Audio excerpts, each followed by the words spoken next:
What if Naruto and Sasuke were a new god? Final part. Team 7. DXD by Rizufi Power. 1 word, 2 syllables. 5 letters. To some, a philosophy. Others, ambition. Power did not discriminate. Any and everything could achieve it, wield it, direct it or abuse it. It allowed you to reach heights that transcended even the heavens. Power was absolute. It was law. It was order. It was chaos. Such a contradiction, wasn't it? To sow discord, yet also maintain balance. Power was enticing, intoxicating, beautiful, dangerous, disgusting. Heavy as the head that wears the crown. Gojo resonated greatly with the saying. Once upon a time, he dreamt of freedom and happiness. Of a simpler life, unburdened by the throes of millions who relied on him and him alone. Those dreams had long since withered and died, left to rot in the back of his brain. Just like ghetto. Acidic voices spat and flung insults, clawing at his psyche. A cacophony of disembodied voices, all spitting vitriol and bile that would disturb even the strongest of men and women.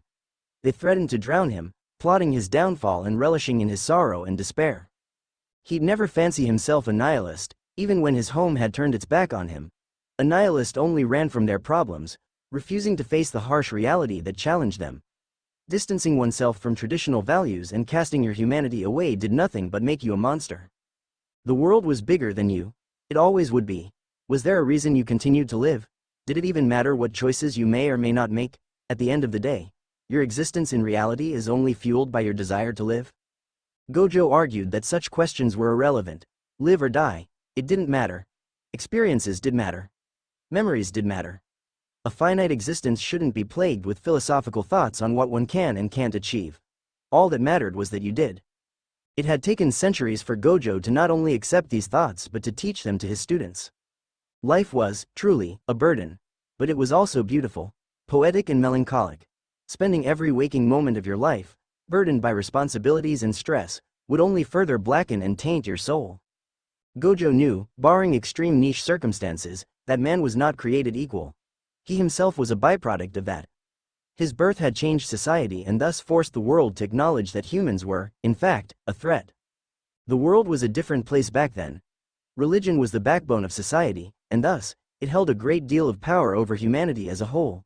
Pantheons did as they pleased, running amok and causing unnecessary chaos.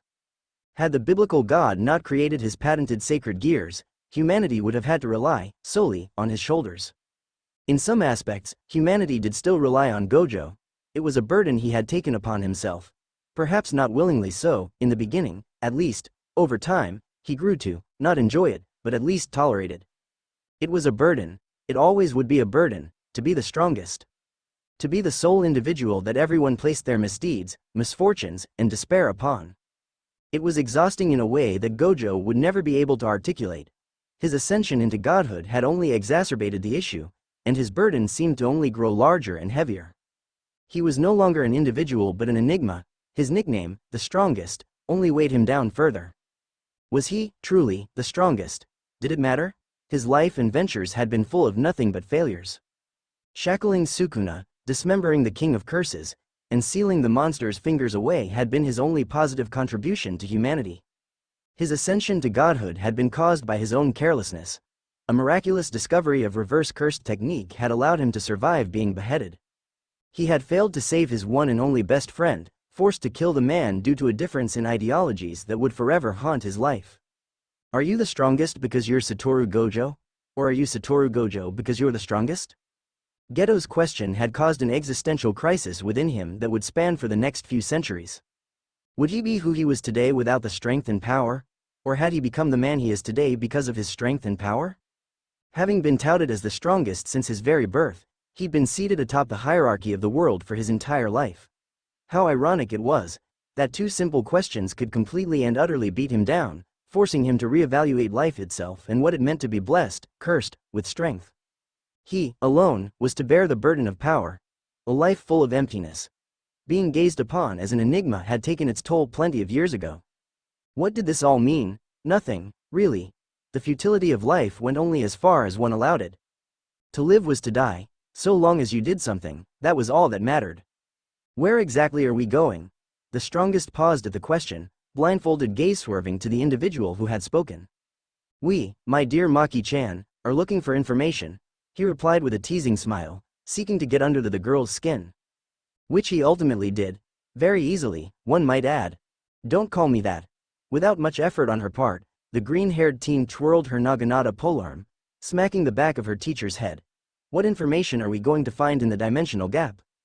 The white-haired god rubbed the back of his head, Mukagan deactivated at all times when around his beloved little students. Would you believe me if I told you I had business with Great Red? No, Maki replied dryly, spectacled gaze roaming around the endless, colorful dimension with a critical eye. Good.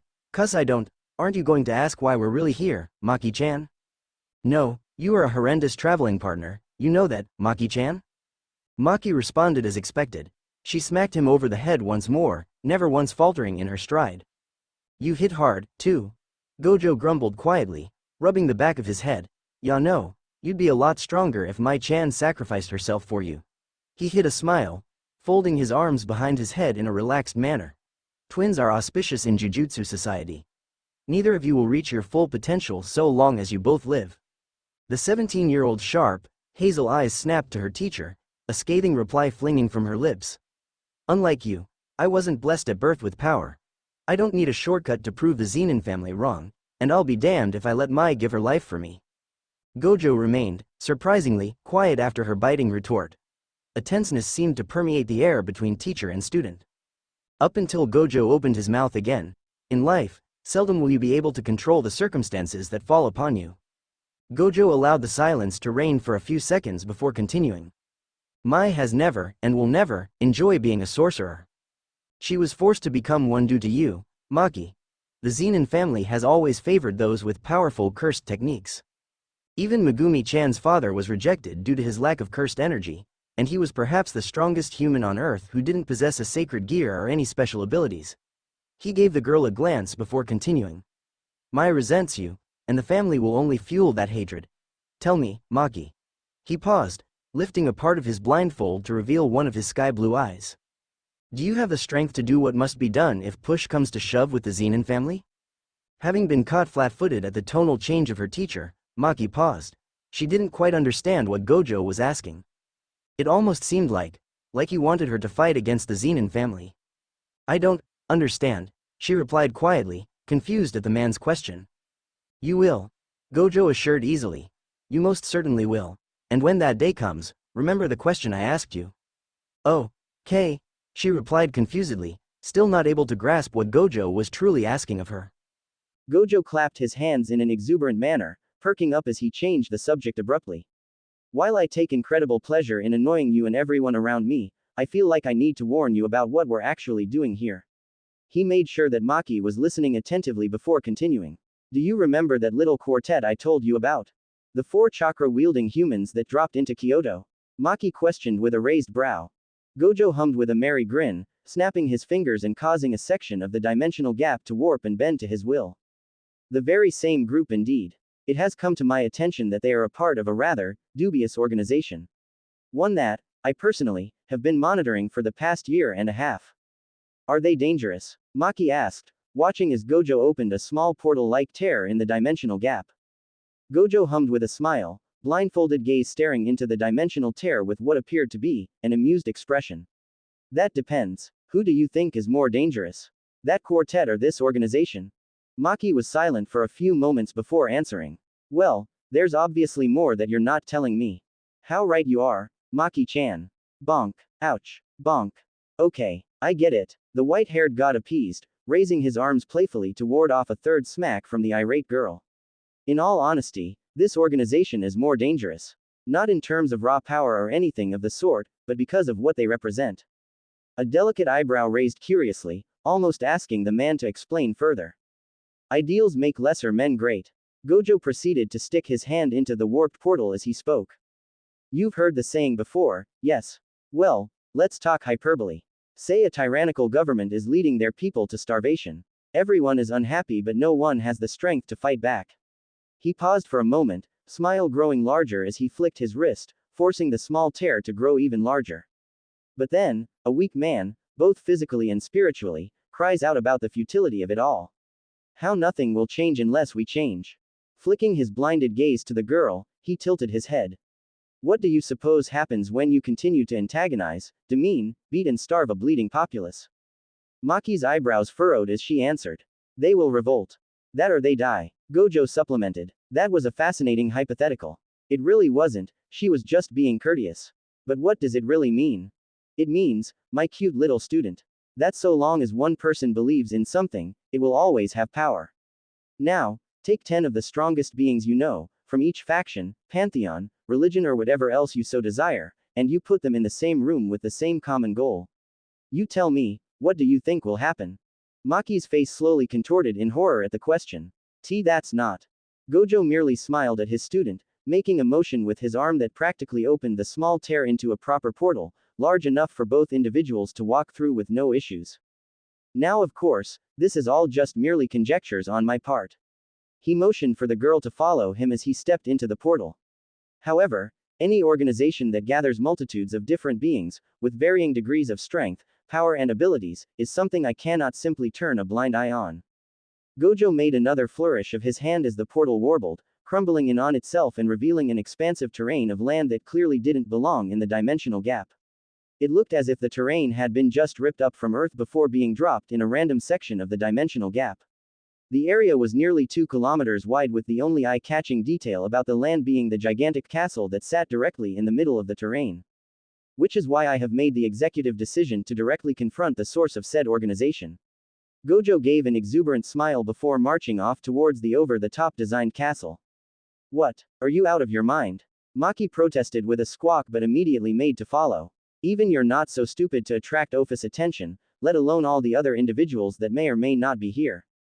Gojo made a lazy gesture with his hand, waving off his cute little student's concern.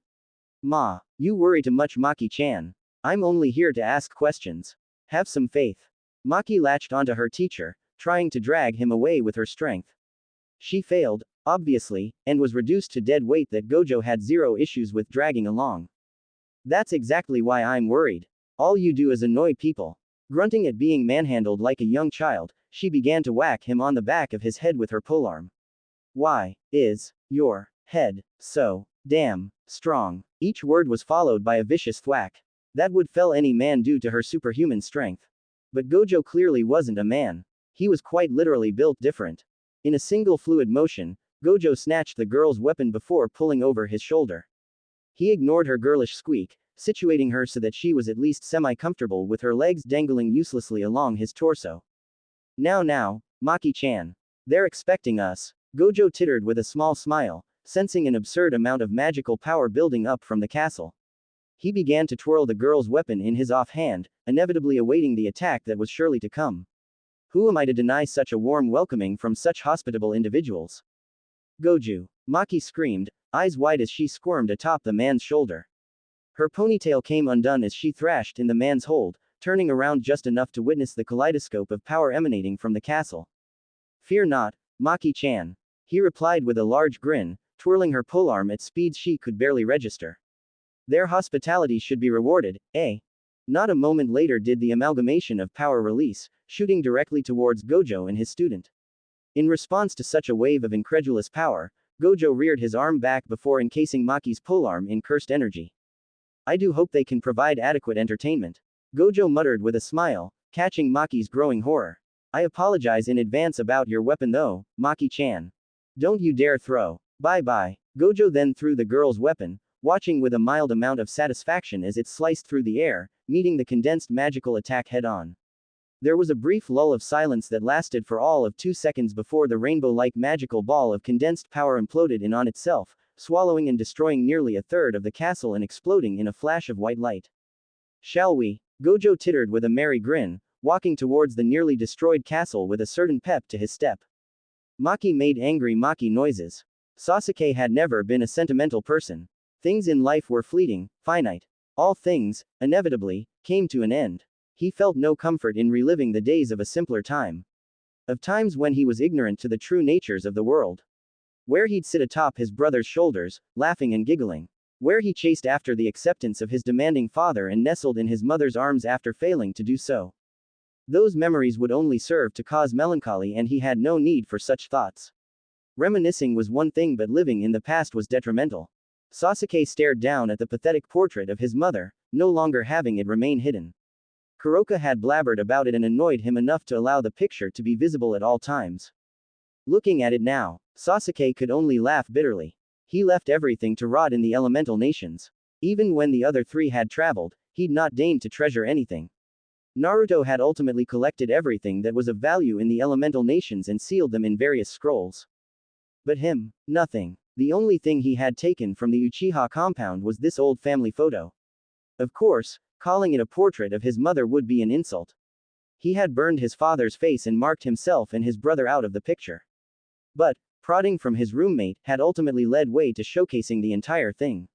It was a sad, pathetic little thing. The edges of the photo, torn and scorched black from the fire he used to erase his father.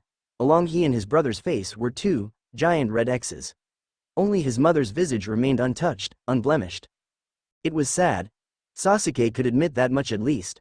But he'd long since ceased his thoughts of negativity. He'd accepted that his familial blood had been tainted long ago, thanks in part to Indra. The Uchiha line wouldn't die with him, he'd make certain of it, but those thoughts. They were slightly embarrassing. He was no romantic interest, not in the slightest. He lacked empathy and patience. He was apathetic, at best, and struggled with expressing his thoughts. He was emotionally unstable and ignorant to the needs and wants of those he didn't know. He wasn't Naruto. It was an unnecessary comparison, he knew that. But, as most things did, they circled back to Naruto. People were comfortable around his friend. They didn't mind relying on him, voicing their concerns and issues. His friend would listen, he'd compromise, and above all else, he'd put them before his own needs. It was something Sasuke struggled with. His pride could never, leading to self-isolation and misery. It was laughable that he'd prefer to be miserable than happy and vulnerable. Perhaps he'd always be this way and he'd never be able to change. Slender arms slowly wrapped along his torso, slow and gentle, meant to calm and assuage. He felt a soft weight mold to his back. Felt a trickle of cool air brush against the back of his neck. Those slender arms slowly maneuvered along his chest, rubbing small circles on his clothed chest. Unintentionally, he had closed his eyes at the soft ministrations. "How are you feeling? Any word from Naruto?" Kuroka's voice questioned softly. Sasuke did not respond immediately, remaining quiet as the Nekosho continued to massage his chest. Releasing a quiet but audible sigh, Sasuke responded. "Nothing." His voice was weary, muscles tense. "I'm tempted to go after him myself." Kuroka hummed quietly as she stood on the tips of her toes, resting her head upon his shoulders. Now, weren't you the one who said he could take care of himself?" A sly smile adorned her beautiful face as she continued. "Wasn't it something along the lines of, 'That blonde idiot is more than capable of handling himself'?" She giggled to herself as she heard the man release an annoyed huff of air through his nose. "There's been no mention of a potential war yet. You should relax, NYA. Her words were followed by a gentle, but firm tug on his body, motioning him to sit on the couch. Sasuke debated on allowing the girl to lead him. Ultimately, he allowed her to do so, quietly relishing in the doting gestures from the girl. He allowed the woman to guide him to the couch, slowly lowering himself into the admittedly comfortable furniture.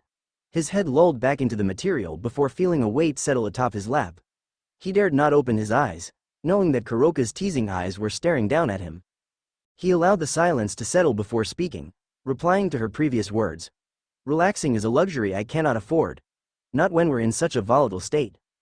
Kuroka hummed quietly as his words, fingers slowly swirling along the man's chest. "Were you?" she questioned slyly, smiling as his nose twitched. "Are you not the one who took it upon himself to cleanse the Shinto pantheon? I recall you being incredibly moody about the entire situation." Sasuke made a quiet grunting noise, knowing her words were true. "If Japan is to become my home, then I will do things my way to ensure that it remains safe. Even if it goes against those that were born and created before me." He silently alluded to the gods and Kami but knew that Kuroka would understand his words. She wasn't dumb, regardless of how hard she tried to make herself seem. Appending traitors does seem to have its own challenges. She trailed off for a moment, twin tails swaying side to side. "And Yusaka-sama?" Sasuke released a heavier sigh. "She has been difficult." Kuroka raised a delicate eyebrow, fingers making quick but subtle work at his buttoned shirt. I wonder why, NYA." Sasuke would have rolled his eyes had they been open. Instead, he settled for a non-committal grunt that only caused Kuroka's smile to grow larger. "Naruto's woman shouldn't be my concern. It isn't my fault he does things recklessly. I can only anticipate so much. He made sure to emphasize that Yasaka was, and still is, bound to Naruto. He wouldn't judge nor would he add input to that relationship. It was not his business. She's a beautiful woman, no? Kuroka asked with a teasing grin. Sasuke refused to entertain the question. He knew a trap when he saw one. Silence is still an answer, ya no. His nose twitched once more and he deigned to creak a single eye open. He had knew what she was doing, but allowed her to believe that he was ignorant. Kuroka was by no means a subtle woman. She knew what she wanted and she had made sure to tell him at every chance. What is it that you're truly after? He already knew, of course, but still asked nonetheless. You already know, NYA. She teased with a sensual smile, unbuttoning the final button on his shirt. Her fingers danced upon his skin not a moment later. Do you find me unattractive, Sasuke-sama? His other eye opened, pinning her with a glower that only enlarged her teasing smile. Do not call me that. Her hazel gold eyes gleamed at his words as her fingers ran slow circles upon his skin. You avoided my question, NYA. Whatever will you do to me if I refuse? Sasuke-sama, will you punish me? She was trying to break him. He knew it. She knew that he knew it as well, judging by the look in her eyes. Sasuke was, and he loathed to admit it, a stranger to these kinds of advances. Sure, when he was younger, girls in the academy would fawn over him, but this was different. Kuroka was a woman with wants. And needs. Needs that he believed himself too inadequate to fulfill. He was no stranger to seduction. Orochimaru's training had made sure of that, but he had no experience when it came to the real thing. Kuroka was obviously intentional with her actions, but she wanted no information. She craved no power over him, nor did she plot for his death. She, clearly, wanted him. Perhaps that scared him. To a degree that made him uncomfortable. His only experience of romance and all the mysteries it possessed had been with Sakura. And even then, it was a one-sided affair that was not reciprocated. Full of tension and awkwardness that Sasuke actively avoided. This was a new experience. Something that would force him to be vulnerable. He wasn't entirely sure if he welcomed it. He didn't dislike Kuroka. Far from it if he was being honest. She was, all things considered, tolerable. She was helping him heal his trauma-addled mind, and though she'd never be able to fully heal him, she would damn well try. She was a tenacious one. Stubborn as well. Why did all of this have to be so complicated? Could he perhaps just close his eyes and allow things to proceed? Would it weigh on his conscience if he allowed it to do so? Would Kuroka feel comfortable with such things? Would she feel slighted? Questions, questions, questions. It made his head spin all the more. Perhaps sensing the hesitance in his heart, one of Kuroka's hands glided up his body, cupping his chin. I know that this is new to you. The playful gleam in her eyes passed, replaced with a sincere expression. I don't want to make you uncomfortable with my advances, NYA. If I'm going too far, please tell me. Underneath her playful and carefree attitude was a woman who craved attention and love. She wanted stability, comfort and safety. To be cared for and protected like she hadn't been. Sasuke wasn't sure that he could provide those things for her. Opening his mouth, he spoke quietly and slowly, as if he himself was unsure about the words. I don't think I can be the man that you need, Kuroka. At her increasingly downcast expression, he continued, though at a more rapid pace. However, I am willing to try, if you'll have me. Her downcast expression quickly changed, shifting into a beautiful smile that caused his heart to beat a little faster. I would like that very much, Sasuke. When her head dipped down, he resisted the knee-jerk reaction to push her away. Black tresses fell on either sides of his visage as the woman pressed her supple chest against his bare one. Her honey-colored eyes were half-lidded, full of want and desire. It nearly caused him to blanch, but he shouldered the feelings away, not wishing to hurt Kuroka due to his inexperience and discomfort. Her small, button-like nose brushed up against his own. He could feel her breath on his lips, as she inched ever so slightly closer. Sasuke's first kiss, regretfully, had been with Naruto when they were kids. It was a memory he had tried to completely erase from his mind. He, of course, was unsuccessful in that regard, but this. It was little more than an innocent peck, soft and gentle, almost doting in nature. Well then. That was far better than his disgusting lip lock with his best friend all those years ago. His heart was beating as if he had been in a fight and his face was flushed red. Cammy, he must look so stupid right now. You don't strike me as the type that's ever been kissed before. Kuroka giggled at his flushed face, resisting the urge to squeal as the man squirmed beneath her. So, how was your first time? Did he dare correct her? Absolutely not. He would take it to the grave. Sasuke felt lighter. For the first time in a long time, He had unwound his shoulders and relaxed. He hadn't been lying to Kuroka about relaxing. It was a luxury, at least for him. He'd always been looking over his shoulder, plotting, calculating. Rarely was he ever afforded a chance to just sit back and close his eyes. It was new. He welcomed it. Sasuke floated nearly a kilometer in the skies above Kyoto. A half-transformation of his Susanoo allowed him to conjure only the wings of his perfect Susanoo. Why was he up here? He didn't really have an answer.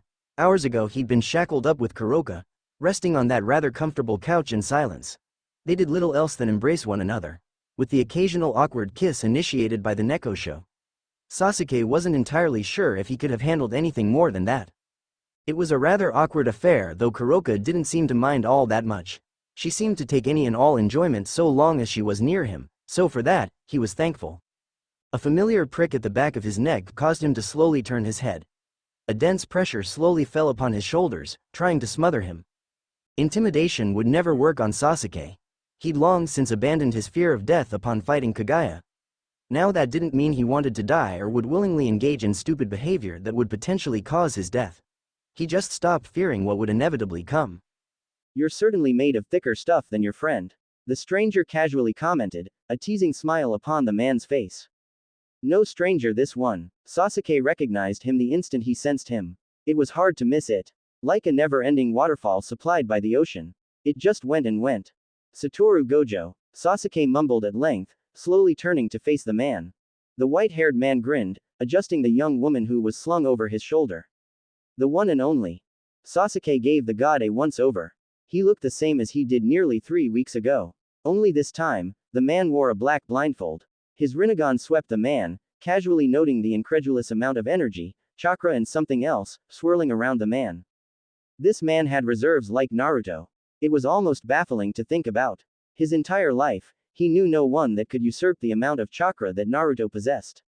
During the war, Naruto had only increased it tenfold and then some. Only Gaia, who was essentially the reincarnation of the Jubi, was able to match and surpass his reserves. But this man, it was just absurd. A quiet groaning noise emanated from the woman, catching Sasuke's undivided attention. She was very tall, at least for Japanese standards. Flowing green hair with a physique that would put most men to shame. His senses went inward and his eyebrows furrowed. She had so little energy. The same energy that Gojo had, seemingly, infinite of. This girl had less energy than Sakura had chakra when they were genin. Which made sense as to why her physical body was honed to perfection. She was a might guy in a world filled with Madara Uchihas. Which meant she was more dangerous than half of the individuals who toted the same energy she didn't wield. Sasuke no longer underestimated anyone. Doing so would get you killed and or humbled. He'd gone through his own with Rock Lee when he was younger.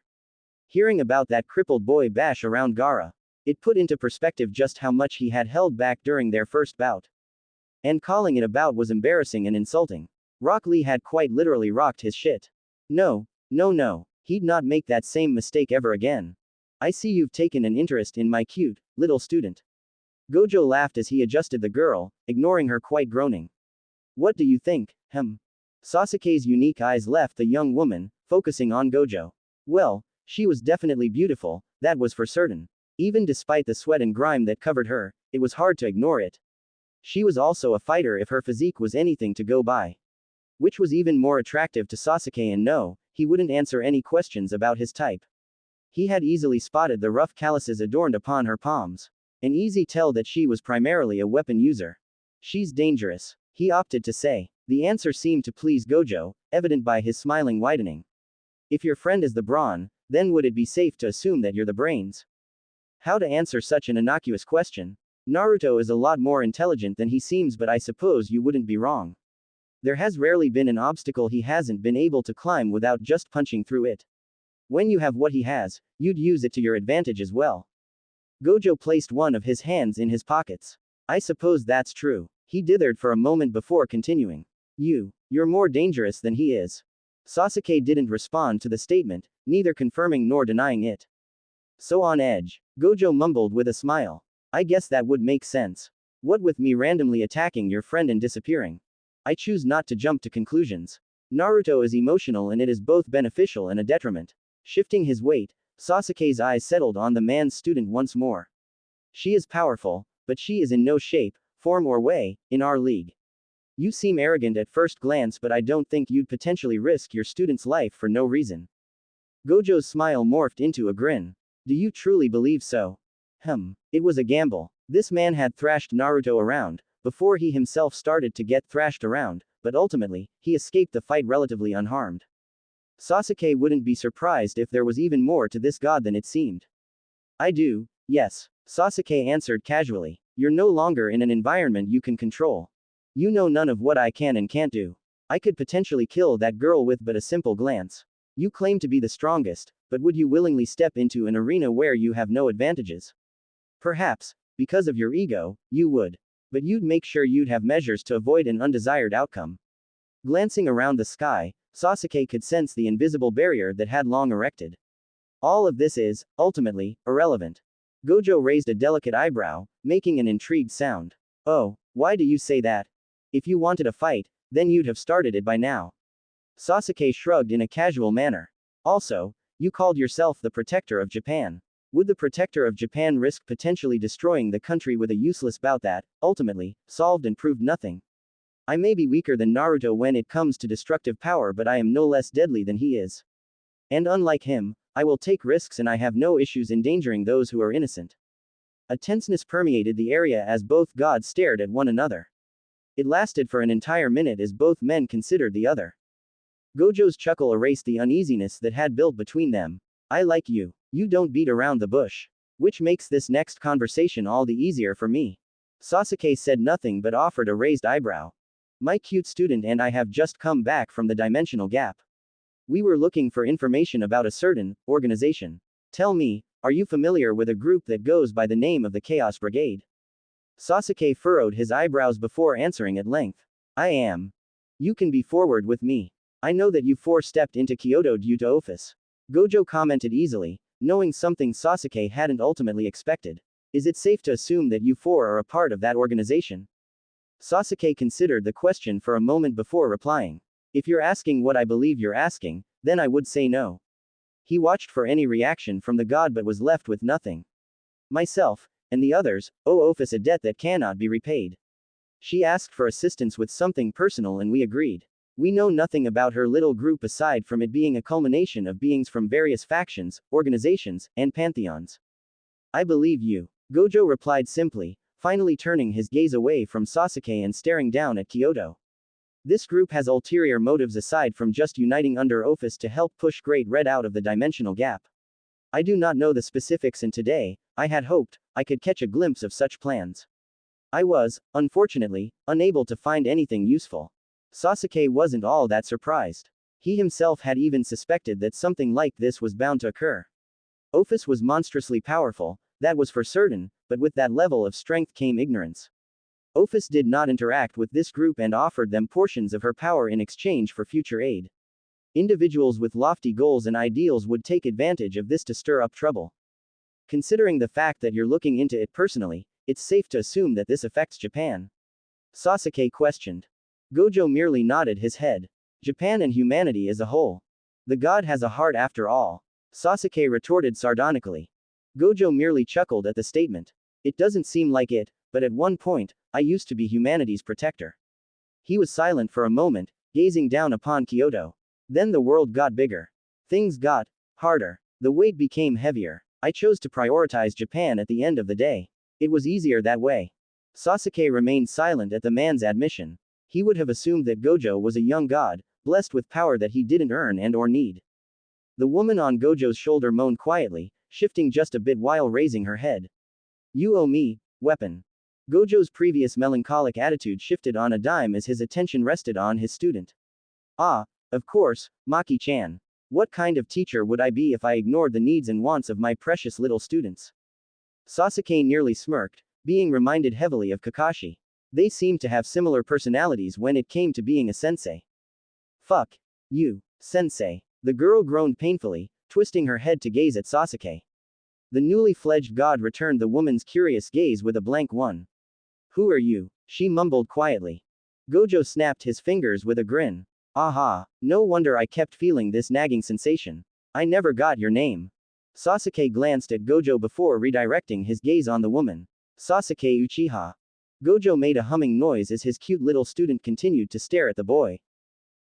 It's odd. You acknowledged me as Satoru Gojo but introduced yourself as Sasuke Uchiha. You speak Japanese perfectly. Sasuke chose not to elaborate and instead, shifted the conversation. What is your plan for the Chaos Brigade? Adjusting to the sudden shift, Gojo offered a lazy shrug. Not entirely sure yet. Maki-chan and I raided, what I had first believed, to be their main base. Unfortunately, it was full of nothing but grunts and weaklings. Maki made angry Maki noises. Not now, Maki-chan. The adults are talking. Gojo ignored the harsh smack that impacted the back of his head, courtesy of his cute little student. I was going to continue trying to raid their bases but... He offered Sasuke a glance before stroking his chin in thought.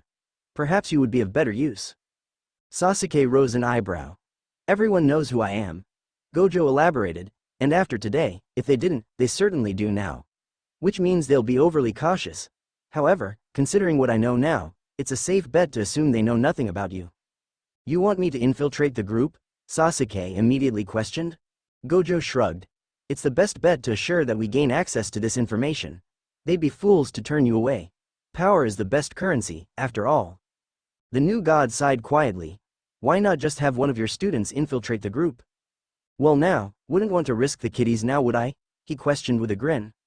None of us are strong enough to do so. Maki answered. Though, Akatsu-kun could probably do so with relative ease. She mumbled to herself quietly. I'd rather not have Yuta-kun waste his time on this endeavor when he can help Yuji-kun reach his full potential. Gojo denied without much thought. We need all the help we can realistically get if what I've been hearing is true. Sasuke's eyes narrowed as he spoke. What is it you're not telling me? Gojo flicked his gaze back to the Uchiha before speaking slowly. It's nothing concrete, only rumors at best, but... He paused for a moment before continuing. There are tales of heroes and world-ending beasts, long past their glory days, sealed at the edge of the world. Some little birds whispering on the horizon have spoken about the king of heroes and have even made mention of the apocalyptic beast. He shook his head with a frown. I can't say for certain if any of this is even remotely true, but I can't take it with a grain of salt. Not when it comes to those names. Sasuke furrowed his eyebrows at the titles. Who is the king of heroes, and what is the apocalyptic beast? Gojo shook his head. For your own sake, it's best you know as little as possible. If we find information pertaining to those two, then I'll gladly let you know. That only further set off warning bells in Sasuke's head. For now, we need you to find a way to infiltrate the Chaos Brigade, spy on them, and find out what exactly is that they're planning. Sasuke felt the need to ask regardless of the situation and how he personally felt. What if they aren't planning something? Gojo just stared at the boy for a few seconds before raising an unseen eyebrow. Don't get naive on me now, Sasuke-kun. The young god just rolled his eyes at the question. I, obviously, believe they are planning something, but on the wildly unrealistic chance that they aren't. What are we to do moving forward? You clearly have information that may or may not be linked to what the Chaos Brigade is planning. But of course, it could just be coincidence. There may be a third party at work as well. Gojo hummed at the question, jostling Maki, who made an annoyed noise at the action. We'll have to cross that bridge if we get there. I wouldn't rule out the involvement of a third party either. Which is why we need this information as soon as possible. How fast do you think you can infiltrate the Chaos Brigade? Sasuke shrugged as he answered nonchalantly. As fast as Ophis is able to arrange a meeting with the entirety of the group, I suppose. Gojo gave the teen an odd look, or at least, Sasuke assumed it was an odd look. He was wearing a blindfold after all. Ophis has an odd interest in myself and the others. I can't elaborate further because I choose to be ignorant about it. I don't particularly enjoy having that interest, but if I'm able to take advantage of it, then I'll do so. Wait. Maki butted in, tone incredulous as she wiggled on Gojo's shoulder. You can just set up a meeting with Ophis, like that? I can have her here within the next minute if I wanted to, Sasuke answered casually. Maki made, well, noises. Sasuke couldn't really decipher them. Even Gojo seemed mildly perplexed. Well, that is certainly something, I suppose. Here, take my number. Gojo took out his personal cell phone before tossing it to Sasuke, who caught it. Contact me when you've infiltrated the group. We can move from there. Sasuke stared down at the man's phone before offering him a dry expression. Surely, there's a better way to keep in touch. Something more discreet? The white-haired god just tilted his head as he spoke. What, you wanna exchange pigeon carriers or something? Wanna send me physical mail? It's the future, kid. Everything's electronic. Come on, let's get a move on. We got bigger things to worry about than this. Sasuke grumbled in annoyance as he typed his number into the man's phone. He tossed the phone back, ignoring the man's smile as he tinkered with the object. A distinct ding emanated from one of Sasuke's pockets, having been sent a message by the god. You even keep the default text notification? My lord, kid. Next thing you're gonna tell me is you don't know how to navigate the internet. Gojo chuckled as he pocketed his phone. Sasuke's eye twitched. He didn't actually. He had been relatively busy ever since landing in Kyoto and the internet was the furthest thing on his mind. But he wasn't going to reveal that information. I'll be seeing you around, Sasuke-kun. Gojo tittered with a smile. Say goodbye to Sasuke-kun, Maki-chan. The green-haired girl growled in annoyance before offering Sasuke a glance and a small nod. See ya around. Gojo tutted quietly, admonishing the girl. That's not how you get boyfriends, Maki-chan. You need to make a better first impression. You're gonna die old and alone at this rate. A smack so hard and loud followed that even Sasuke himself cringed. He'd been on the receiving end of Sakura's slaps and punches, and if this girl was anything like her, then he kind of pitied Gojo. Only a little. You still hit far too hard. The white-haired god complained, rubbing the back of his aching head. And so violent too. See, you'll never find a husband like that. The duo disappeared in the blink of an eye, teleporting away to who knows where. And Sasuke was sure that the girl was going to slap him again. Sighing quietly to himself, Sasuke stood motionless in the sky, staring down at Kyoto with an unreadable expression. All things considered, Gojo was rather amicable. A bit eccentric and annoying, but he supposed that all individuals with incredible power were both eccentric and annoying. The arrogance he had displayed against Naruto was nowhere to be found. He held no animosity, no hate or self-righteousness. Which, ultimately, begged the question. Why did Gojo antagonize Naruto in the first place? Did he do so to perhaps make a statement? He hadn't made a comment on his newfound godhood either, come to think about it. Had that fight just been part of an elaborate scheme to produce two new powerful gods to protect Japan? Possible, as all things were. It'd be incredibly convenient and convoluted at the same time. But Sasuke had his own suspicions about Gojo that he'd keep to himself. For someone who's touted as the strongest, the fact he was only number 5 said a lot. Spots 1 and 2 weren't necessarily fair because Great Red and Ophis held those, but what of 3 and 4? Who were they? How powerful did they have to be to eclipse even Gojo? As a matter of fact, how powerful was he and Naruto compared to the others in the top 10? Where was the scale? Who decided on who was strong and weak? Was there some kind of cosmic being with infinite influence that numerically ordered certain individuals based off ability, physical prowess and unique powers? Perhaps. But the fact that a top 10 strongest beings list literally existed said a lot about this world. It was actually ridiculous and stupid, in Sasuke's humble opinion. A world that literally power scales its inhabitants. Sasuke snorted at the thought, deciding to drop the issue for another time. Ophis. He spoke aloud, trying to conjure the dragon woman. He waited, continued to wait, and then waited some more. For a full minute. Furrowing his eyebrows, he glanced around the sky before trying again. Ophis, I wish to talk to you. He waited, continued to wait, and then waited some more. For another full minute. His patience spent, Sasuke released an aggravated sigh. Why was it not working? The woman had told them that all they had to do was call her name and she'd... Sasuke released an agonizing groan, placing his hands upon his face while rubbing downwards. Of course. How could he forget? With great reluctance, and a bit of annoyance, Sasuke spoke aloud once more. Ophis. Chan. I wish to speak with you. The familiar Moden-esque pressure of power from the dragon settled upon his shoulders. Floating not 3 feet in front of him was the infinite dragon god, Ophis. Her dead eyes, full of quite literally nothing, stared into his very soul. Tilting her head, Ophis regarded the man before her. Ah, so, you've transcended. Your soul is also still intact despite shedding your human body. How very interesting. Ignoring the dead look in her eyes and her words, Sasuke spoke. How quick would you be able to arrange a meeting with the entirety of the Chaos Brigade? Ophis' blank expression did not change, though her previously dead eyes seemed to gleam in interest. It would take a matter of moments to inform all of my subordinates. Why?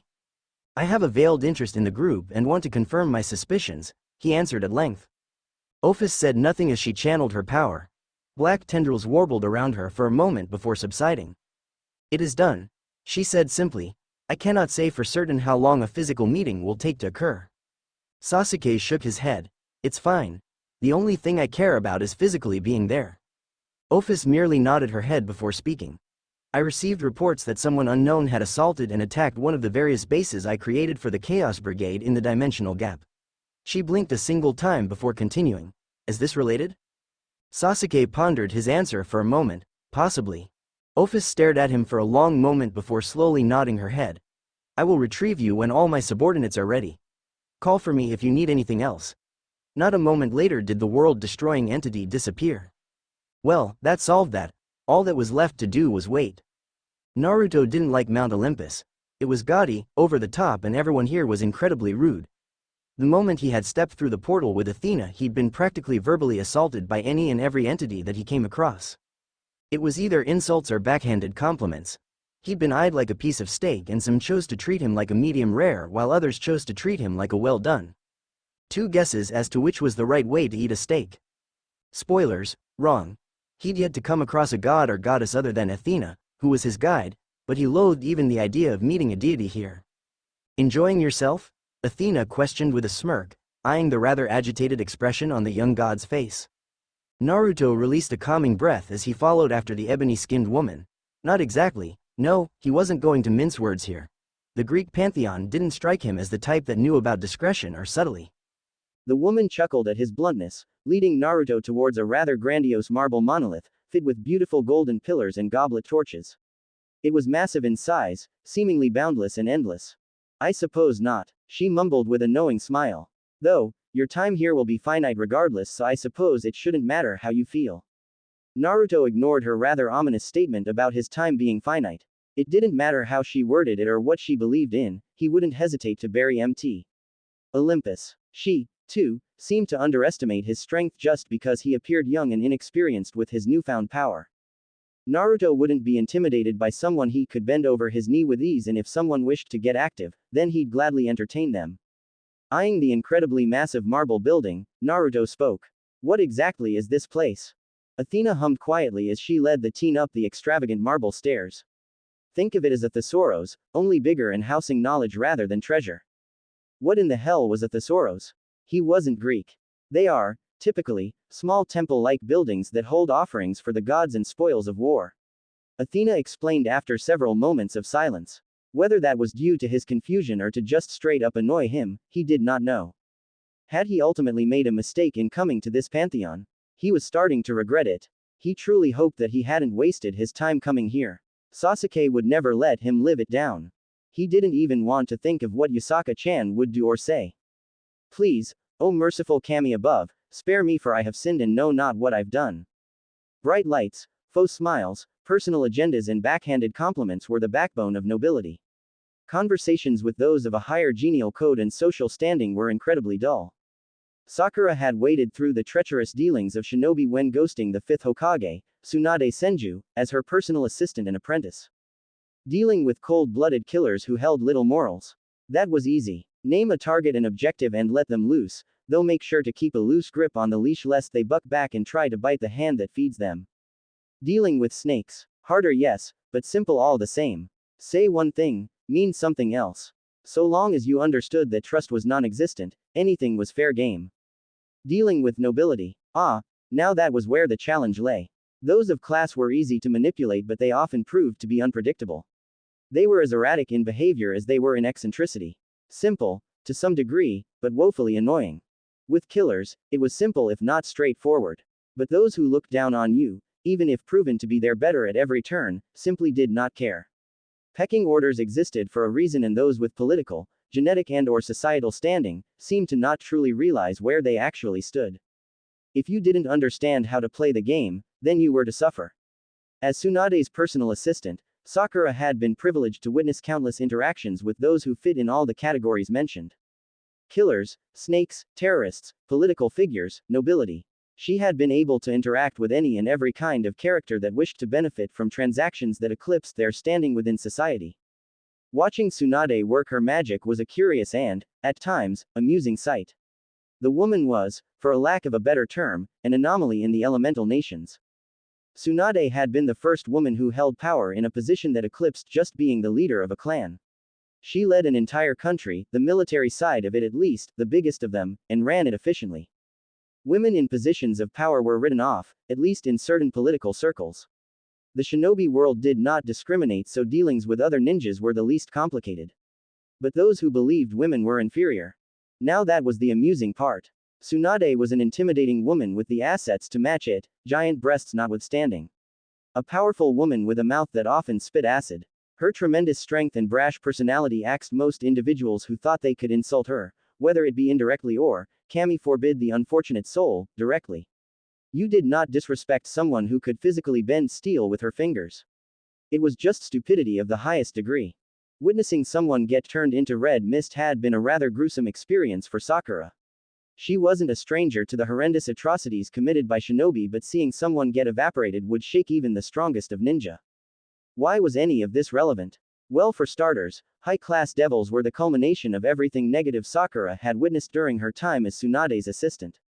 Political snakes with power that certainly could fell nations if truly pushed to do so. Would they though? No. Egos and pettiness stayed those with weaker hands. Sakura was certainly regretting coming to this after-party celebration. Some kind of gala to congratulate her victory against a relatively known high-class devil. One whose pillar was an important asset to devil society as a whole. As if Sakura really cared about anything these nobles said. She knew backhanded compliments when she heard them. She could taste the subtle disdain and condescending attitudes from most of the men and women. She merely bared it all with a fake smile, politely nodding her head and thanking those who believed their encouraging words would win her over. They wouldn't. She hated them, but causing a scene now would just be detrimental to the plan she and Rias had crafted. Yes. She would bear it all, if only for Rias' sake. 2 hours into this gaudy and, in her opinion, useless party, and she'd only seen glimpses of the girl here and there. The song and dance of politics was a woefully boring one, but Sakura knew she'd have her free time with the girl eventually. It was just a matter of speaking with each and every devil. Nod and smile, she told herself. Just nod and smile. Nurturing her glass of wine, Sakura bowed to a leaving pair of devils, both of which led the famed Belial family, wielders of the power aptly named Worthless. They were of the rarer commodity of devils who didn't see class as something to be lorded above those born in poverty. If their words were anything to go by, they themselves were seen as the poverty of the high class. How ironic, Sakura mused. Those with gentle hearts being called poverty. High-class society truly was a nasty thing. How does it feel, nay, to be the center of attention for old men and stuffy women? A childish feminine voice rang out from behind Sakura, interrupting her rambling thoughts. Swiveling on her heels, Sakura fixated the oddly pink-dressed child. With a plastic smile, emerald orbs slowly ran down the petite woman's body. Ah, not a child this one. What a rack. Why was life so unfair? The fact that gods truly existed and had ignored her pleas for a crumb of boobage was fallacy of the highest degree. Downright heretical even. This world and her own were truly rotten. Shaking those thoughts away, Sakura's smile became a bit sardonic. It is certainly an experience. The well-endowed petite woman giggled merrily as she strode closer, swiping a glass of wine from a nearby server. Her incredibly revealing outfit caught Sakura's eye for a moment, causing a brief bit of familiarity to swell in her breast. These galas aren't all that interesting, truth be told. The ebony-haired devil commented, coming to a stop near Sakura. A lousy facade, fit with dull and boring relics past their primes. A shimmering glint shone in the woman's ebony eyes, carrying a surprising amount of maturity despite the woman's oddly childish personality and revealing clothes.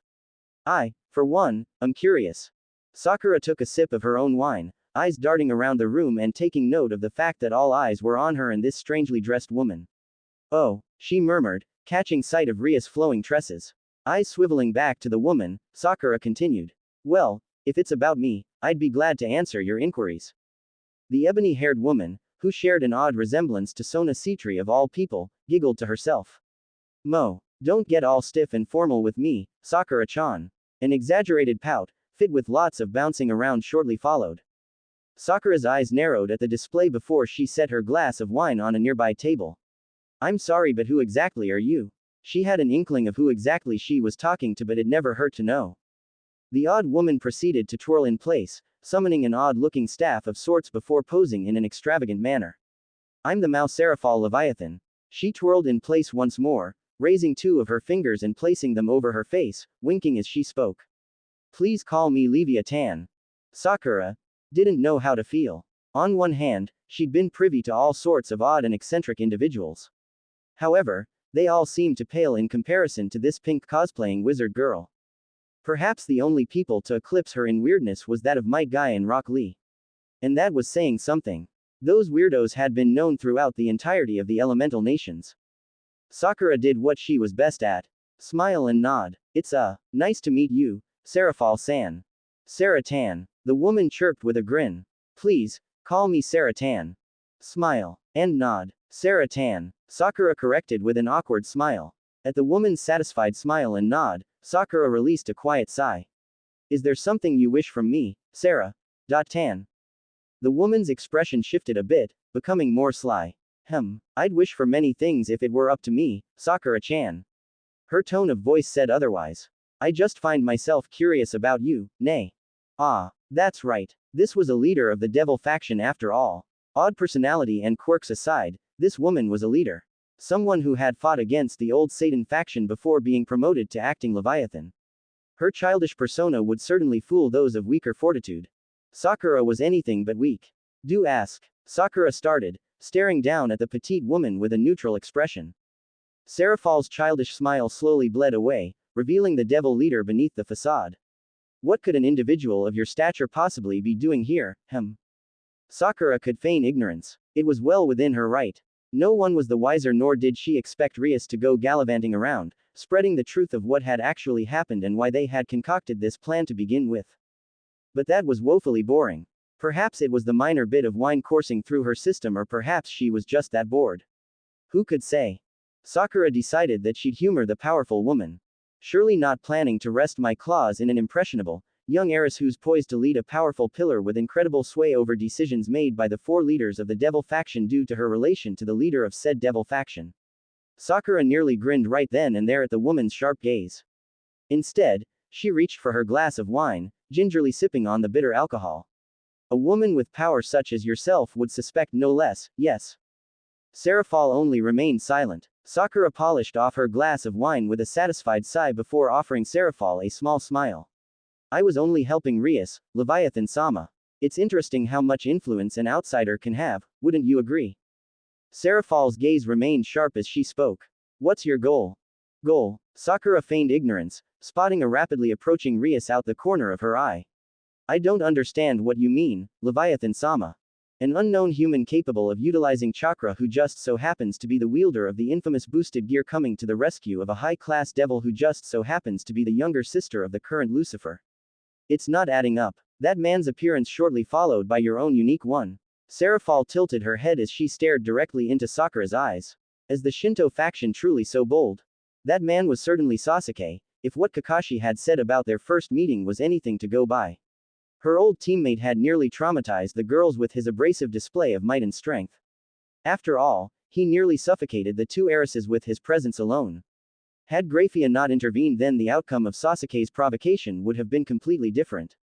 Sakura's emerald orbs dulled significantly as she replied in a bland manner.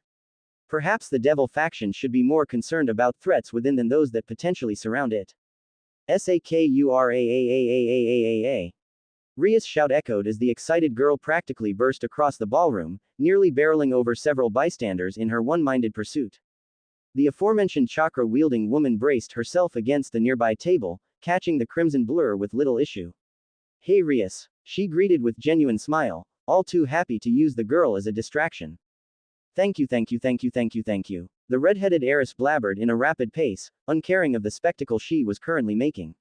She latched onto the pink-haired girl, wrapping her legs around the girl's waist as she squeezed her for all she was worth. Thank you. Sakura merely chuckled at the girl's actions, abstaining from showing the embarrassment she felt at being the center of attention. Come on Rias, there's no need for all of this. Don't care, the heiress mumbled as she buried her head into the crook of the kunoichi's neck. Sakura opened her mouth to reply before feeling something wet gliding down her neck. Her words died quietly as she felt the girl tremble against her. With a soft smile, Sakura merely wrapped her arms around the girl, returning her affection. You're welcome, Rias, she whispered quietly, smiling as the girl only squeezed tighter. After making sure that the heiress was truly okay, Sakura turned her gaze unto Seraphal. It was a pleasure, Leviathan-sama. But as you can see, I have a needy heiress that craves attention. Rias made cute, angry noises as she clutched onto the kunoichi even tighter. I do believe we'll be seeing one another again, Leviathan-sama. Sakura offered the smallest of bows before whispering in Ria's ear. Whatever was said went unheard as a glowing crimson crest manifested beneath the pair. They vanished not a second later with Seraphal glaring down at the spot. Naruto had never been a patient person. He had gradually learned the skill, even mastering it when undergoing his senjutsu training. However, it seemed all that effort and time was for nothing. The building Athena had dragged him into contained very little information about Gaia, let alone anything that was actually useful to him. Had this all just been a giant waste of time? If he came back empty-handed, he just knew that Sasuke was going to rub it in. The prick was an asshole like that. There had to be something pertaining to Gaia, at least on a fundamental level. What little information he already knew was what seemed to be the norm. She was a primordial birth directly after chaos, taking Uranus and birthing the Titans and Cyclops. That was the very basic of basic information provided. Nothing of what she'd done, her accomplishments, her failures or anything. Zilch. Nada. Straight up nothin'. How was that even possible? Were primordial beings just that above the pecking scale of the universe? Come to think about it. What the hell was a primordial anyway? Hesiod's Theogony, whatever the hell that was, stated that primordials were the first generations of gods and goddesses. That being the case, what truly made them so different than your average god-goddess? Was it due to the fact that they weren't actual beings and instead were just personifications of places and abstract concepts? Naruto stared down at the text before him with a frown. Come to think about it, Gaia had never really donned a pronoun. She just, naturally, assumed the guise of a woman but ultimately claimed to be Earth itself. Was it that simple? Could a being with such immense power be reduced to something so mundane? How did one connect with a concept that possessed no vessel? Gaia was Earth and Earth was Gaia. Without Earth, Gaia could not exist, but without Gaia, Earth itself could not exist. He'd been treating Gaia as an entity all to her own instead of what she really was. He was alienating Earth itself in his pursuit of knowledge about Gaia instead of treating the two as equals. They were not the same person, per se, but merely entities that supplemented one another. When Gaia spoke of Earth, she referred to it as she instead of it. Given Gaia's feminine traits, she was the physical personification of the world they inhabited. Kind of like an avatar, but on a much more complicated scale. This was just a theory. After all, Naruto didn't truly know if any of this was actually correct. He'd have to actually find Gaia and question her for that to be the case. If that was the case, then he needed to leave Olympus to at least test his hypothesis. Talking to the Earth directly. Could it truly be so simple? Was he just supposed to sit down and speak? Ask the Earth how she was doing? Kami, he sounded like a deranged lunatic. Standing to his feet, Naruto closed the parchment he'd been reading out of before placing it back where it belonged. Leaving so soon, handsome? Naruto furrowed his eyebrows at the incredibly familiar voice, having not sensed the individual until they had spoken. Turning on his heels, he was shocked to see. Mom? He asked in a confused manner, nearly taking a step forward towards the woman. He blinked and the woman before him shifted on a dime, morphing into another woman altogether. His shock gradually turned to confusion as he struggled to comprehend what he was witnessing. Auntie Tsunade. The features. They were so perfect. The green diamond, the soft honey-colored eyes, the assets. It was like Tsunade was standing right before him. The physical features were all correct, but the way the woman presented herself was anything but Tsunade. It was all wrong. His pseudo grandmother would have never displayed herself in such a manner. It was almost too feminine. Auntie Tsunade was a woman, there was no doubt about it, but she had never really been a girly woman. The stance and the facial expressions were just wrong. And it caused an ember to spark in his chest. An ember that was very quickly starting to roar in an inferno. Mom, the blonde woman parroted with a raised eyebrow. Auntie Tsunade tilted her head with a bemused expression, cocking her hip out farther than necessary. I don't judge people's kinks, what with the incestuous history of the Greek pantheon, but from the Shinto. How the noble and hardy have fallen. Naruto blinked once again, no longer surprised to see the woman's features change once more. Navy blue hair flowed down her back as a pair of pupilless, white eyes stared back at him. Taking a calming breath to stifle his raging emotions, Naruto spoke lowly. Who are you? I thought you'd never ask. Naruto pursed his lips as Hinata's voice filtered through his ears. You stand in the presence of the most beautiful of the Greek goddesses. Love, lust, desire, pleasure, passion. Why, I'm none other than Aphrodite. Why do you look like that? He asked with a straight face, ignoring the billowing anger at seeing women from his home. Like what, sweetie? Aphrodite questioned with a smirk. A smirk that looked so completely unnatural on the face of Hinata. Naruto shook his head with an annoyed sigh before making his way towards the doors of the large museum-like building. Oh, I love a man that plays hard to catch. Aphrodite growled with a growing smile. The goddess bounded after the shinobi not a moment later, now looking to get a reaction out of the man. What's the big rush for? We have the place all to ourselves. Naruto inhaled through his nose before exhaling quietly. Pass. Hard pass. He was about to exit through the large pathways before his trek was halted by the shape-shifting goddess. Side-swept brown hair that was tied and held up by a white scarf entered his vision. Ebony black eyes with delicate facial features stared at him, possessing a pouty expression.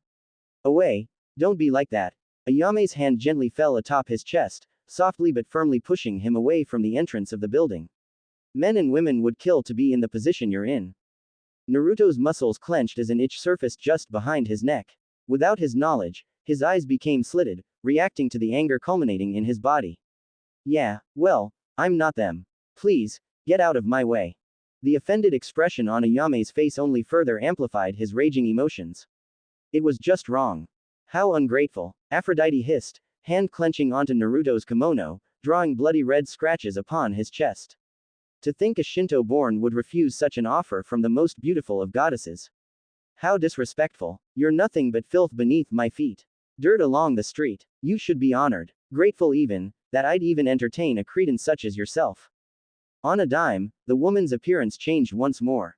Snow-white hair cascaded down her back, held together by a green bandana. White eyes with concentric rings not unlike the Rinnegan stared into Naruto's eyes. The anger that Naruto had been pushing down flared with a vengeance as Ryazetsu's appearance morphed on the goddess.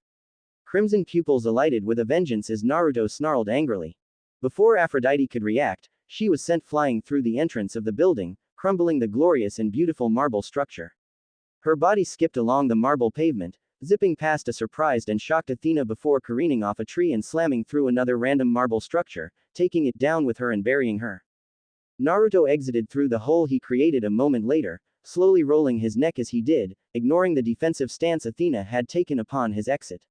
He roamed his gaze along the Greek warrior, ignoring her in favor of staring at the rubble he created when throwing Aphrodite off of him. I'm done here. With nothing else to say, Naruto slowly descended the marble steps, ignoring Athena in her entirety despite the woman's tense muscles. Don't do it. Walk away. Athena stepped in his path not a moment later, barring his exit. Her golden goblet disappeared in a shimmer of gold before a golden spear took its place. Walk away, Naruto stated calmly, or as calm as he could given the circumstances. She put hands on me first. He gestured towards his chest, highlighting the bloody scratches upon his chest. We don't have to do this. Athena's eyes remained glued to Naruto, sizing him up like the warrior and strategist she was. I do not often see eye to eye with my sister, rarely so, but nonetheless, I have a duty. None would believe your claims considering who you are due to the individual you crossed. Naruto's eyes narrowed as he stared down at the woman. You do not want this fight. He stepped closer to the woman, flaring his chakra down upon her, threatening to suffocate her. Divine, golden energy surged beneath the woman's veins before flowing forward, combating the suffocating chakra weighing upon the goddess's shoulders. Athena twirled her spear as she replied. Oh, but I think I do. Naruto's frown grew larger as he pushed a chakra rod through the palm of his hand. Then you will regret it. Athena's visage was carved from stone. Then that is my decision to bear. Power coursed through Naruto's veins and he briefly entertained the idea of just trying to flee without a fight. He flared his chakra, trying to activate his Hiraishin before his frown grew even larger. He couldn't locate any of his markers. Separate dimension, a blocker of sorts, some kind of cosmic power this realm possessed. Many theories, all plausible but ultimately, useless. It didn't matter. He couldn't teleport out, but that didn't mean he couldn't teleport at all. Escape, not entirely possible now that he knew his Hiraishin was incapable of doing so. How had he entered? Glowing portal created by Athena herself.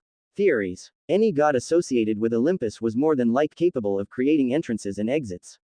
How could he leave? Convince a god to open a portal? Unlikely, if not impossible.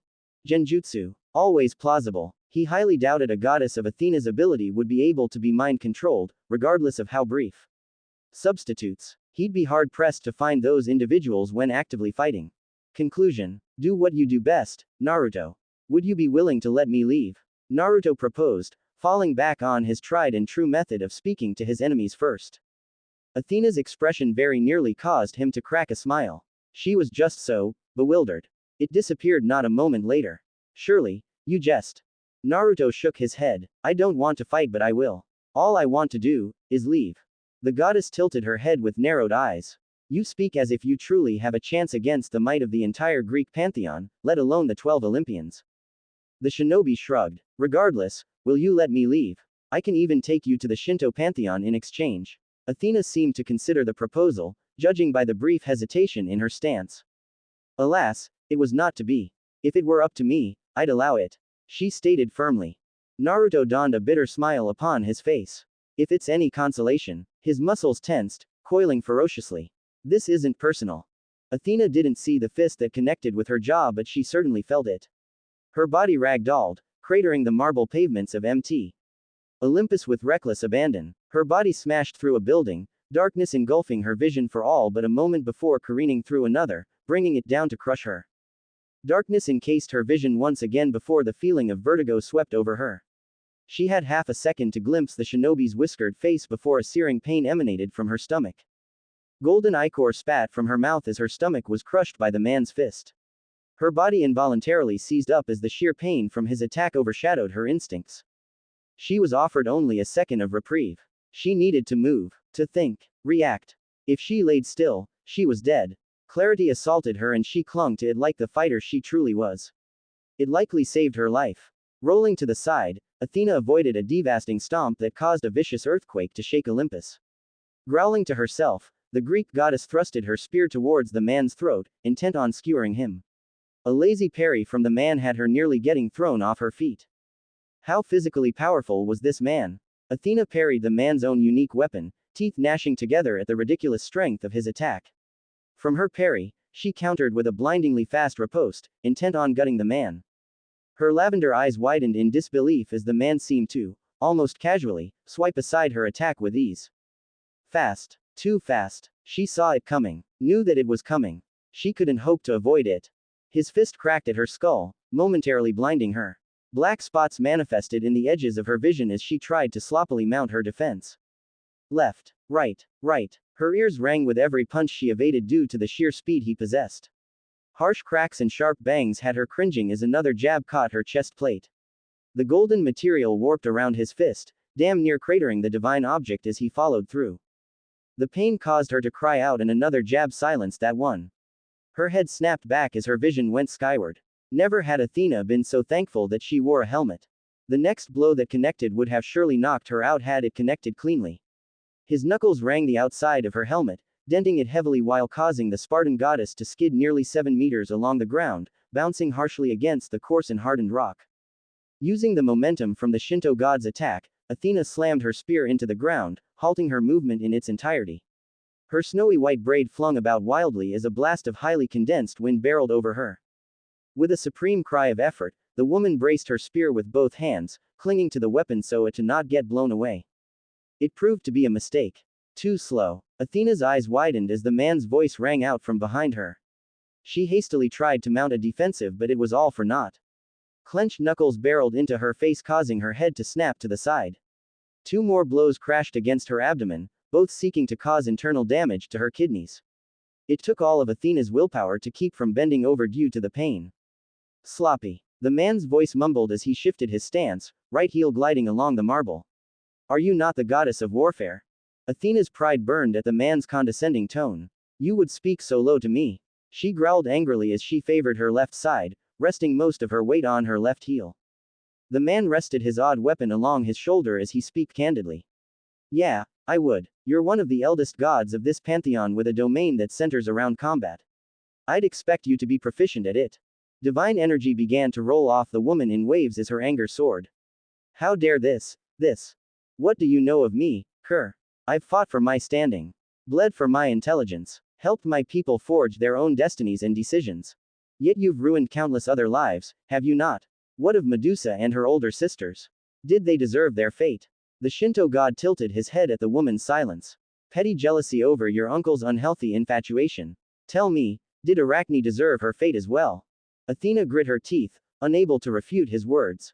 Your silence is the only answer I need. Your bickering and spats with mortals is known through your pantheon. For as great as your intellect is, so too, is your meaningless pride. The blonde Shinto god shook his head with a sigh. Why do you insist on pushing against the mortals you rule over? Are you as vain as your sister? Athena only saw red. You know nothing. With nary another word the Greek goddess sprang forth, cratering the ruined marble ground. Thrust, swipe, jab, sweep. The goddess continued her furious assault as she jabbed, prodded and attacked for all she was worth. It proved to be completely useless as the man parried, blocked and sidestepped all of her attacks with hilarious ease. It only caused her to get angrier and thus, sloppier. Sloppy. The Shinto god mocked, backhanding for overstepping. Quick to anger. His knee crashed into her gut causing her wheeze painfully as she desperately clutched her spear to keep from dropping it. Too prideful. A hammer fist dropped on the back of her neck, spearing her directly into the marble pavement. Athena felt her nose crunch from the brutal attack as she groaned painfully. Golden ichor spewed from her orifice as she slowly tried to rise. Her movements were stopped as the man placed his foot on her back, keeping hair in her hands and knees. All I wanted to do was search for information about Gaia. The blonde man spoke calmly, ignoring Athena's struggling form. Insults. I can take those. Disrespect. I'm a patient and forgiving person. But to wear the face of my loved ones, mocking them and spewing acid while defacing their character. Athena cried out in pain as the man stomped downward, crushing her spine against the marble. That is something I will not tolerate. The man hooked his foot on her side, flipping her over on her back. This could have all been avoided had you and your sister's pride been thrown aside. Athena's eyes widened as an orb of unknown energy, chakra, spun to life around the man's right hand. Her basic knowledge on the energy wielded by the Shinto gods was very limited, but she knew a dangerous attack when she saw one. That spiraling ball of death and pain descended at blinding speeds, and Athena had all but a second to brace herself for the pain that was sure to come. Oh yes, it was most certainly painful. The sheer agony and burning. Her chest plate took the brunt of the attack, cracking ominously before the man suddenly spun his wrist, causing an explosion of chakra to detonate atop the both of them. Athena knew she had passed out from the pain. The sheer burning sensation followed by a white light had all but assured her of that. With her consciousness restored came a wave of agony, seeping into her very bones. Fearing another attack, Athena willed her aching and broken body to move. As she crawled to a knee, she couldn't help but grimace and moan at the pain. Golden ichor dripped down her now naked chest, her golden chest plate all but completely destroyed and smoldered from the man's brutal attack. Athena nearly whimpered, her mortal form wavering for a moment as she took a moment to gather her thoughts. She hadn't expected, well, this. She could tell that the boy was powerful, of that, she had no doubt. But to seemingly eclipse her own strength, on her own soil, no less. It was almost preposterous to think. Athena was a goddess. She had her pride and she knew her strengths and weaknesses. With her greatest strength being her intelligence, she knew a losing battle when she saw one. She hadn't utilized her divine form, but that mattered little when he was overpowering her without using even a shred of his own divine energy. She wasn't sure if the bonus power provided by Olympus would be enough to overpower the man. That nearly caused her to blanch. How absurd. To fear the strength of a man on her own soil. How pitiful she must look. That bastard Ares would probably mock her if he saw her in this sorry state. She needed to stall. She needed to think. What could she do against this man? His physical prowess eclipsed hers and his technique blew through her own rigid one. He'd decimate her if she stood to him again. Was there truly no path to victory without outside help? Damn it. A glimmer of gold shimmered in her offhand, taking the form of a unique shield with the head of a gorgon protruding from it. Athena took a calming breath before slipping the Aegis shield on and struggling to her full height. To think she'd been brought so low as to use her father's shield in direct combat. How pitiful. Oh, it rankled her pride, something fierce to be put on the back foot. Especially a young fledgling god such as this, whose origin was completely unknown. Her rambling thoughts were interrupted as that very same fledgling god appeared just on the cusp of her peripherals. His right hand came down with such lightning speed that she feared even Hermes would struggle to dodge one such attack. Instinct had Athena bringing up the Aegis to block said blow. Clang. Unlike the previous times, where this man's punch would have sent her flying, she finally managed to hold firm. Though she didn't move, she certainly felt the incredible raw strength from the man. Her left arm had gone completely numb and her teeth rattled something fierce from the strike. But the aegis held firm. Gong. Another strike, this one somehow stronger than the last, blasted out against her father's shield. Athena's teeth rattled once more, falling to a single knee to prevent herself from outright cratering the marble of Olympus. He was driving her further down still. Athena couldn't truly believe it. How? Who was this man? I told you. The Shinto god mumbled quietly, just loud enough for Athena to hear him. You do not want this fight. Well, she certainly agreed now. Again, it's nothing personal. He mumbled once more. I'll ask you one more time. Will you let me leave? Athena's heart hammered in her chest as her blood soared. She was the goddess of wisdom, warfare and strategy. Wisdom and intelligence meant nothing in the face of overwhelming strength and power. Warfare availed her not when she couldn't match the ferocity of her opponent. Strategy. It was all she had. She could only delay the inevitable. This god was her better, at least in combat. She knew she stood no chance. Not when she was being battered about like a lowly child. Oh, it stung her pride stung so much, but she was not an idiot. Gritting her teeth and bracing her body, Athena swiveled along the marble while feinting a thrust with her spear. The Shinto god made to move from the attack and in doing so, he missed the vicious smirk on Athena's face. A harsh bang rang out and it made Athena's ichor sing. A solid smash to his unprotected chin had his head rocketing skyward. The quiet yet surprised grunt that released from his lips spurred her on. With but a thought, Athena twirled her spear, spinning in place and using the momentum from her spin to pour every ounce of her divine strength into her next attack. Clong. The aegis shuddered something fierce in Athena's hand as it bashed against the Shinto god's face. He was lifted off his feet due to the sheer force from the attack before slamming into a large temple. A dozen or so minor gods and nymphs yelped in shock and surprise, fleeing away from the area due to the chaos. Not a second later did Naruto's body eject through that now destroyed temple, body rag-dolling along the ground before slamming through several smaller structures, toppling them over before being buried in the aftermath of the rubble. Darkness enveloped Naruto's vision as he lay beneath the rubble. A few rays of light managed to slip through the various cracks of rock provided by his untimely destruction. Naruto allowed his eyes to shut, ignoring the tons of rubble that buried him. Was this truly what he wanted? Did he truly preach for peace just to incite violence when disrespected or slated? Was he truly any better than those he'd condemn? Even now, he wished to return Athena's punishment tenfold. But what good would any of that accomplish? It'd solve nothing. He'd continue to fight until one of them fell. Then he'd move on to the next. And then the next. And then the next. And then the next. Until nothing was left. Anger and annoyance plagued his heart. Why was pride so detrimental? All of this could have been avoided. Aphrodite was to blame. Or so, he wished to believe. He could have ignored her insults and her lashing, but he hadn't. He allowed his anger to cloud his judgment. But could he truly be to blame for that? Seeing the visages of women long since dead, women who had been important to him, had angered him beyond reason. He didn't want to fight. But he chose to do so. As he lay beneath the rubble, he could sense several divine presences making their way towards his location. Each nearly equal in strength, presence and aura. Perhaps it wasn't the full might of the 12 Olympians, but it was nothing to scoff at considering this was their soil. How truly rotten his luck was. Escape was all but nigh impossible at this point. He'd be forced to fight regardless. How unfortunate. For them. A small smile formed on Naruto's face at Kurama's voice despite the current predicament he found himself in. Thought you were ignoring me, buddy.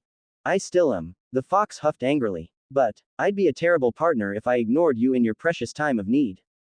Naruto snorted at the Biju's words. It's never easy, huh? Kurama did not respond, but Naruto knew the fox was quietly listening. Any advice? Kurama's silence lasted all for a few seconds before the beast responded. It does not matter what happens after today. You have chosen a path and you must now walk it, Naruto. There is no right or wrong. It could have been avoided.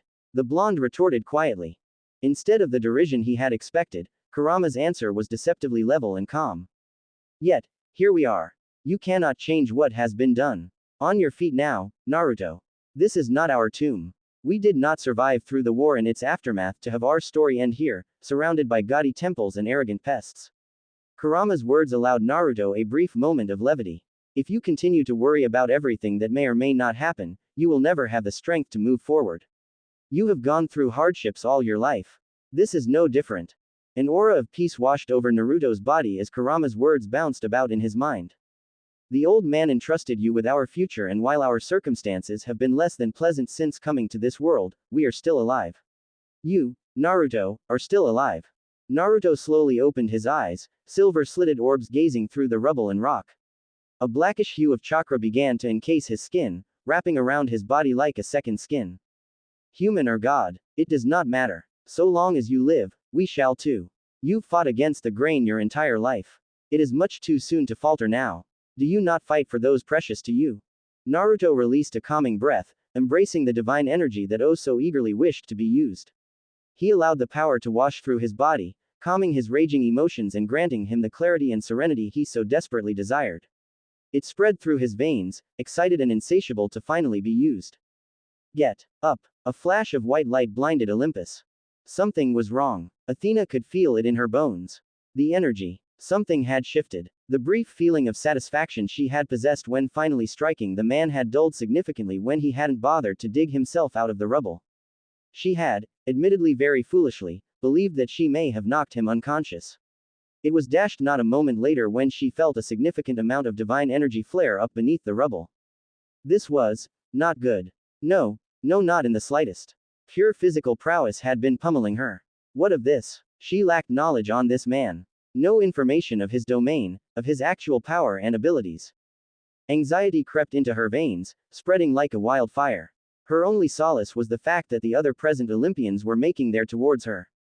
It gave her more confidence but also stung her pride. Forced to rely on her wretched family to aid in a fight with a man she had invited. The other gods would never let her live it down. Oh, how the mighty have fallen. Wouldn't you say, sister? Speaking of wretched family, Athena's head swiveled to her left, spotting the brother she despised most. Ares. She spat hatefully despite her ragged appearance.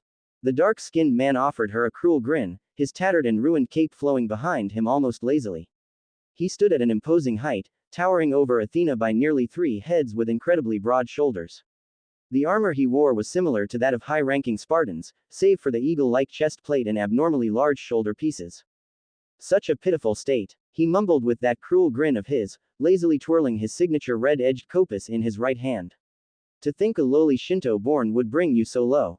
How pitiful. You've even summoned the great Aegis shield. Even now, father's favoritism has shown once more. Athena growled angrily as she clenched her fists tightly. Silence, cur. You know nothing. The white warpaint lazily swiped upon Ares' face crinkled as his expression shone with cruel mirth. Oh, do I? Brought low in your mortal form by an unknown Shinto born who you invited. Truly, you have no shame. Now, it is up to us to clean up your mess once again. When will the unwearying one ever learn? Athena nearly let her emotions slip but caught herself just at the end, understanding that a bigger threat was at bay. Instead, she chose to focus on the second half of his words. Us, she mimed, narrowing her eyes as Ares strode closer, their difference in height now very apparent. That'd be us, big sis. Another male's voice parroted from above her. Athena's gaze flitted upwards, spotting a fleck of golden light that suddenly expanded before revealing the visage of an, admittedly, handsome young man. Apollo, she greeted with far less venom than that of Ares. The man's golden, curly locks bounced as he landed upon the marble ground with nary a sound.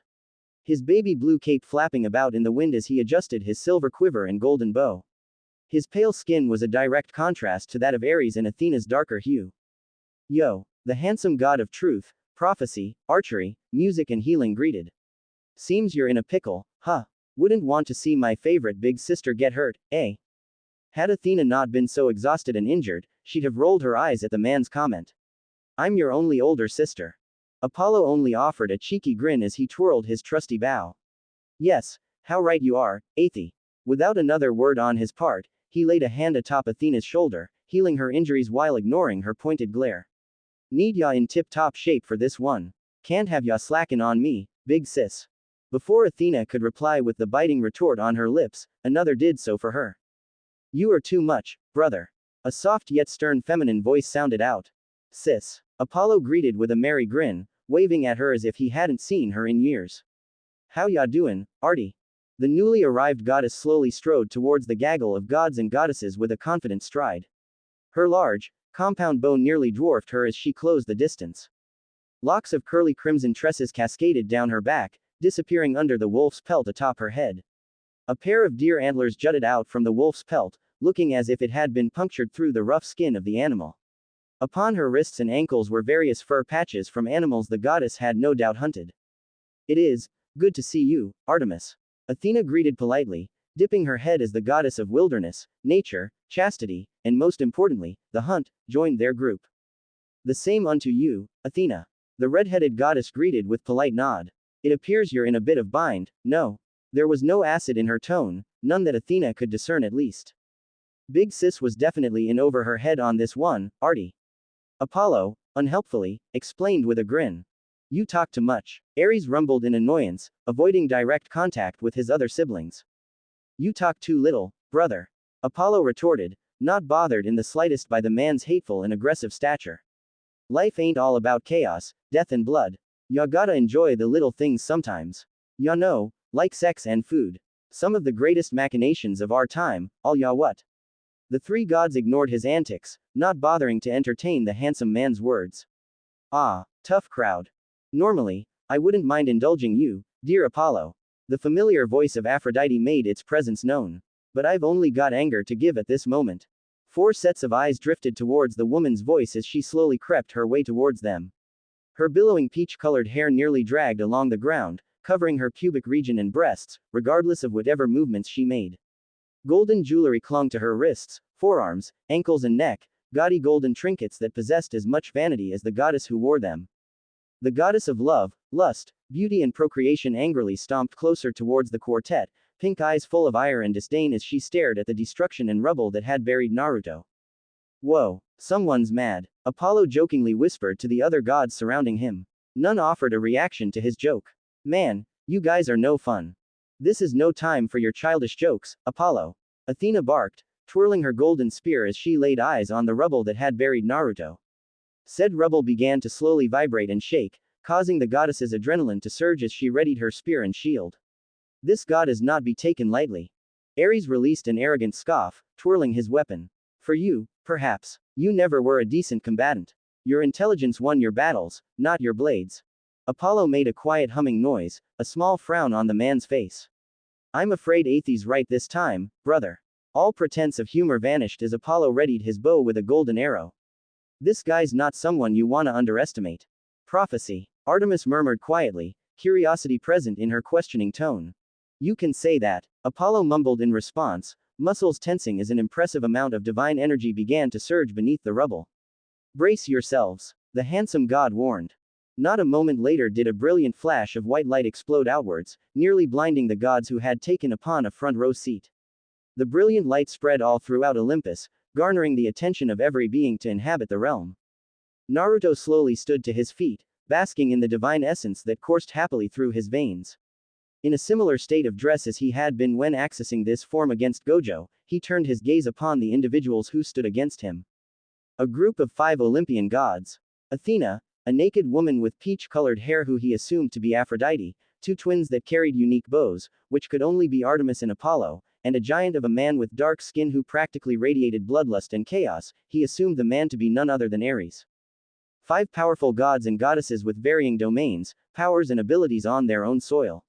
A tough battle to be sure. For them, Naruto found himself agreeing with the 9 Biju in his mindscape, all sharing the same or similar thoughts in regards to the battle his body to regard them. Naruto idly summoned one of his 9 Gudodama to his side, forming a staff that he rested along his shoulder.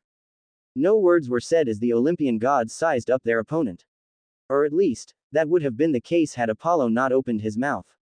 Huh, the handsome god mumbled with a tilt of his head. I thought y'd be like, a little shorter. And with blonde hair and blue eyes. Naruto's eyebrows furrowed at the detailed, yet old, description of what he had used to look like. You know who I am. All eyes shifted to Apollo. No, not really. The Olympian god chuckled at his family's annoyed expressions.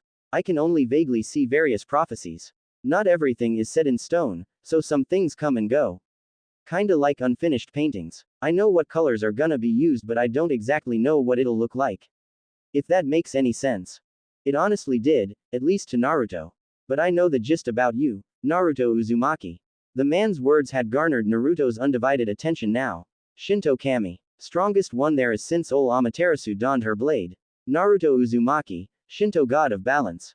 Aptly fitting for a guy like yourself. Balance. The divine essence in Naruto's blood sang at the acknowledgement, stirring something fierce in his bones. For some reason it seemed right. Ooh, Apollo mumbled in embarrassment, scratching at the back of his head in a manner not unlike Naruto had done in his youth. Guessin' by your reaction that ya didn't actually know your domain, huh?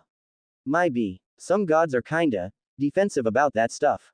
Shinto kami of balance. Fei. How fitting. Kurama mumbled in amusement. At least it's not peace. Despite himself, Naruto felt a small grin blossom to life upon his face. I've been searching for an answer for quite some time. It's a start, at least. A god of balance, huh? Ares stepped forward with a vicious grin. Seems I've found my perfect opponent. We're natural enemies, you and I. Naruto offered the man a blank stare before swiveling his gaze to Athena and staring directly into her eyes. It's nothing personal. A day of ruin will come to pass. A day full of loss, pain, anguish and shame. A father shall lose one of his children due to stubborn pride.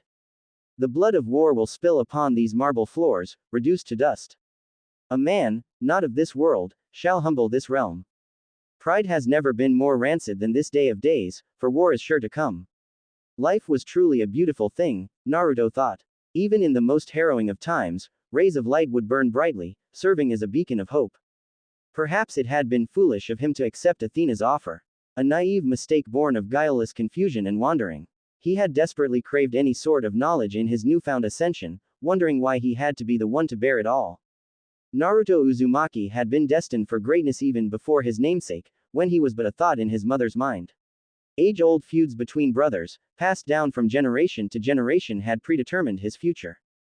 For all of his rants and speeches about hope and optimism, Naruto had been but a pawn, caught in an inescapable spat between those who were, quite frankly, his betters. Set up for success, burdened by failures, alienated for circumstances outside his control, and nothing to his namesake but blind hope and grit. Naruto had lamented over his life once his world had turned on its head. He had chosen to keep to himself, burrowing those feelings of despair and hopelessness deep within his heart.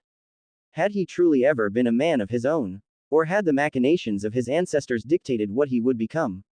It was all too easy for Naruto to sit atop his soapbox and preach about the injustice of it all.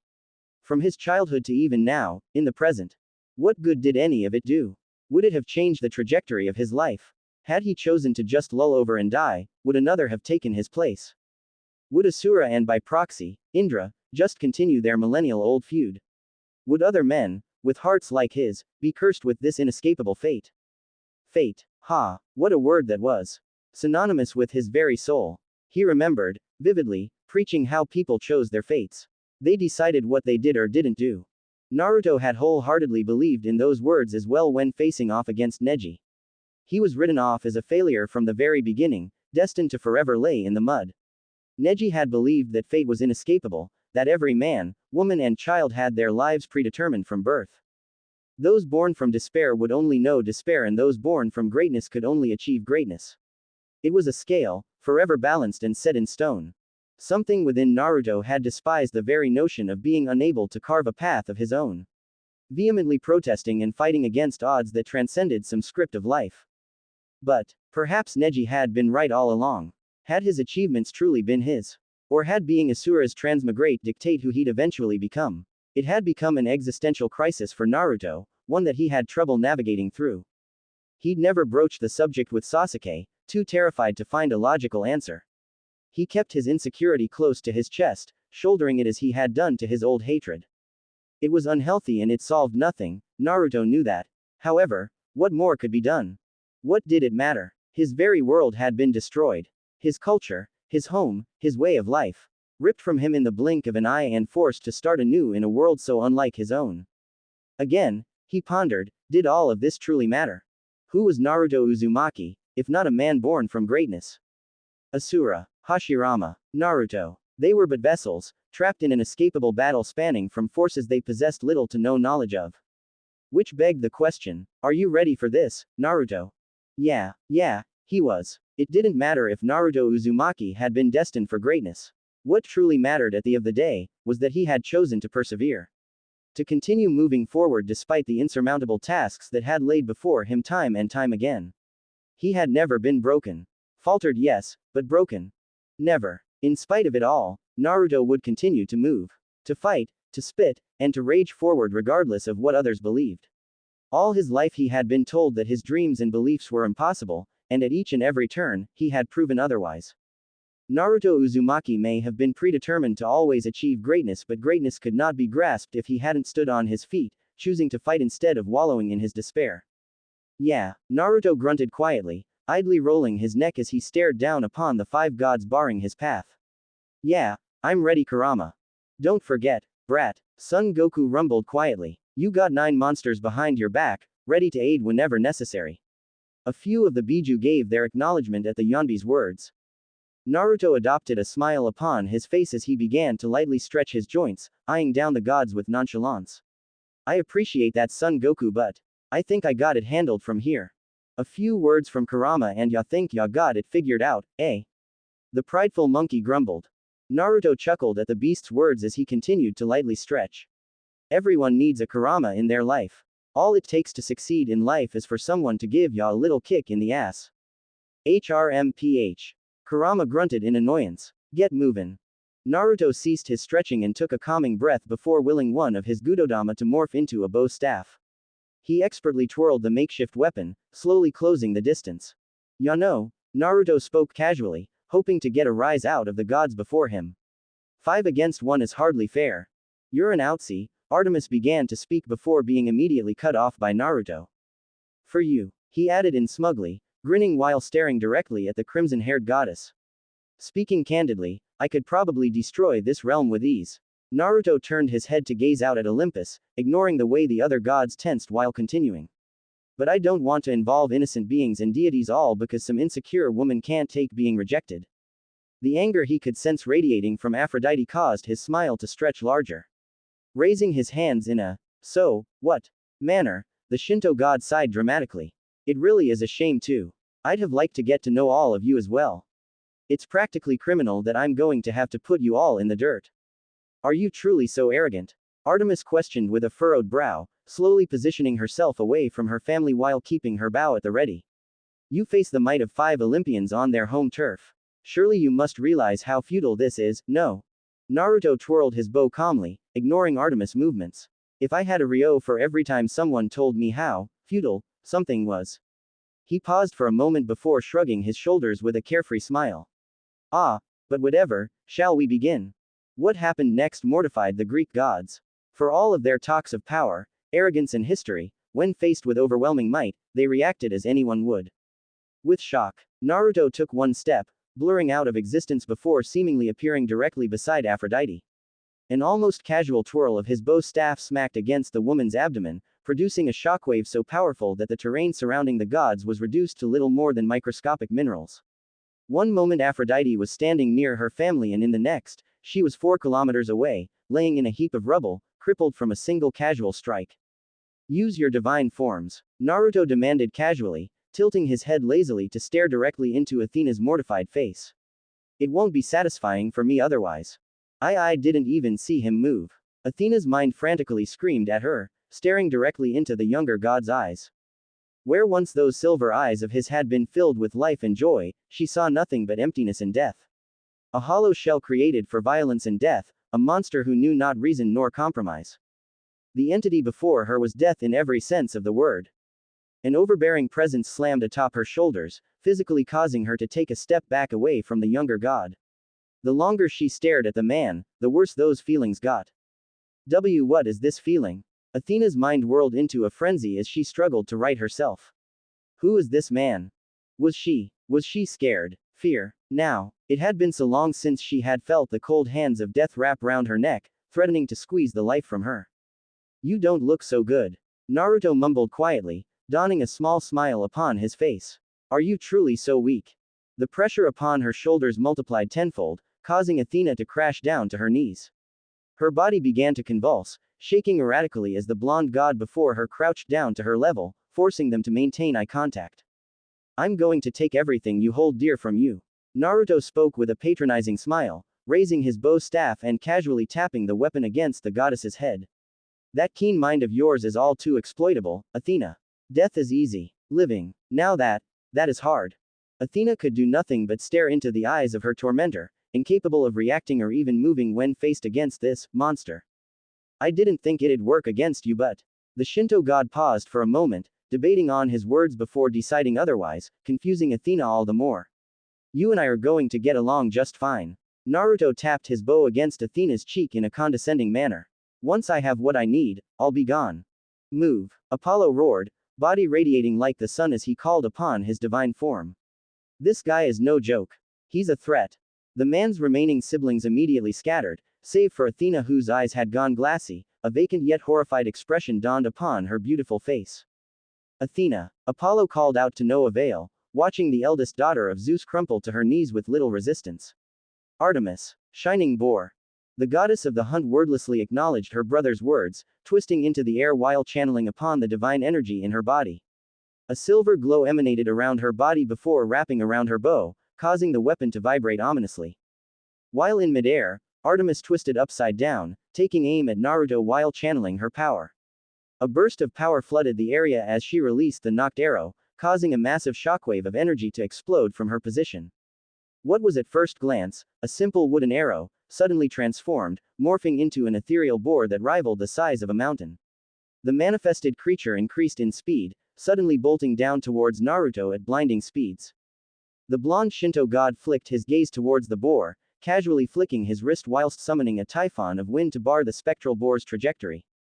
The hurricane of wind slammed into the speeding boar, fighting for dominance before suddenly swallowing the boar with ease, causing an incredible explosion of raw divine energy. Artemis' eyes widened at the casual display of power, surprised at just how easily her attack had been dismissed. Just who is this? Her thoughts were interrupted a moment later as that same typhon of wind suddenly barreled towards her, ripping through the terrain with ease. The gale force winds ate the terrain with ease, eviscerating everything with extreme prejudice. A golden arrow shot towards her as she grabbed onto the projectile, getting dragged away from the danger as the hurricane of wind suddenly exploded, reducing the land to nothing more than minerals.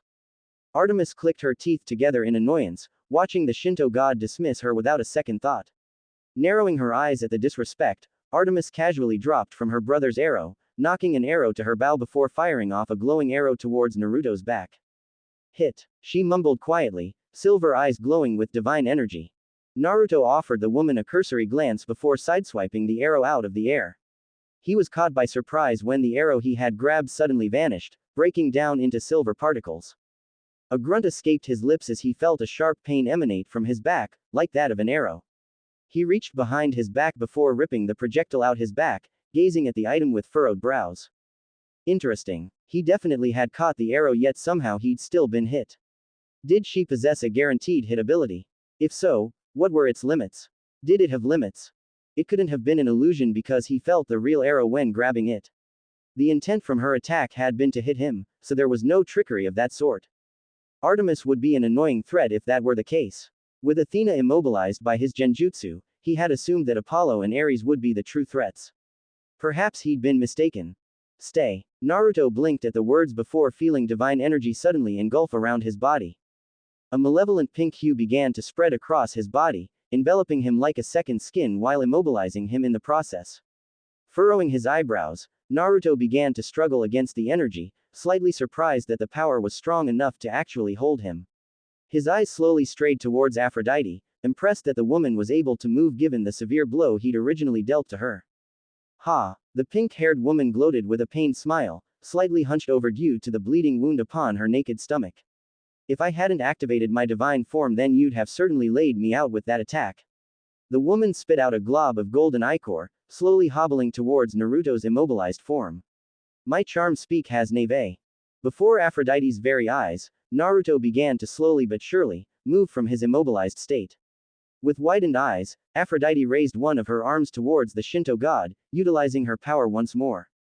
Stop moving. The pink hue of divine energy suddenly brightened, increasing nearly 5 times in strength as it continued to push down upon Naruto, seeking to render him completely motionless.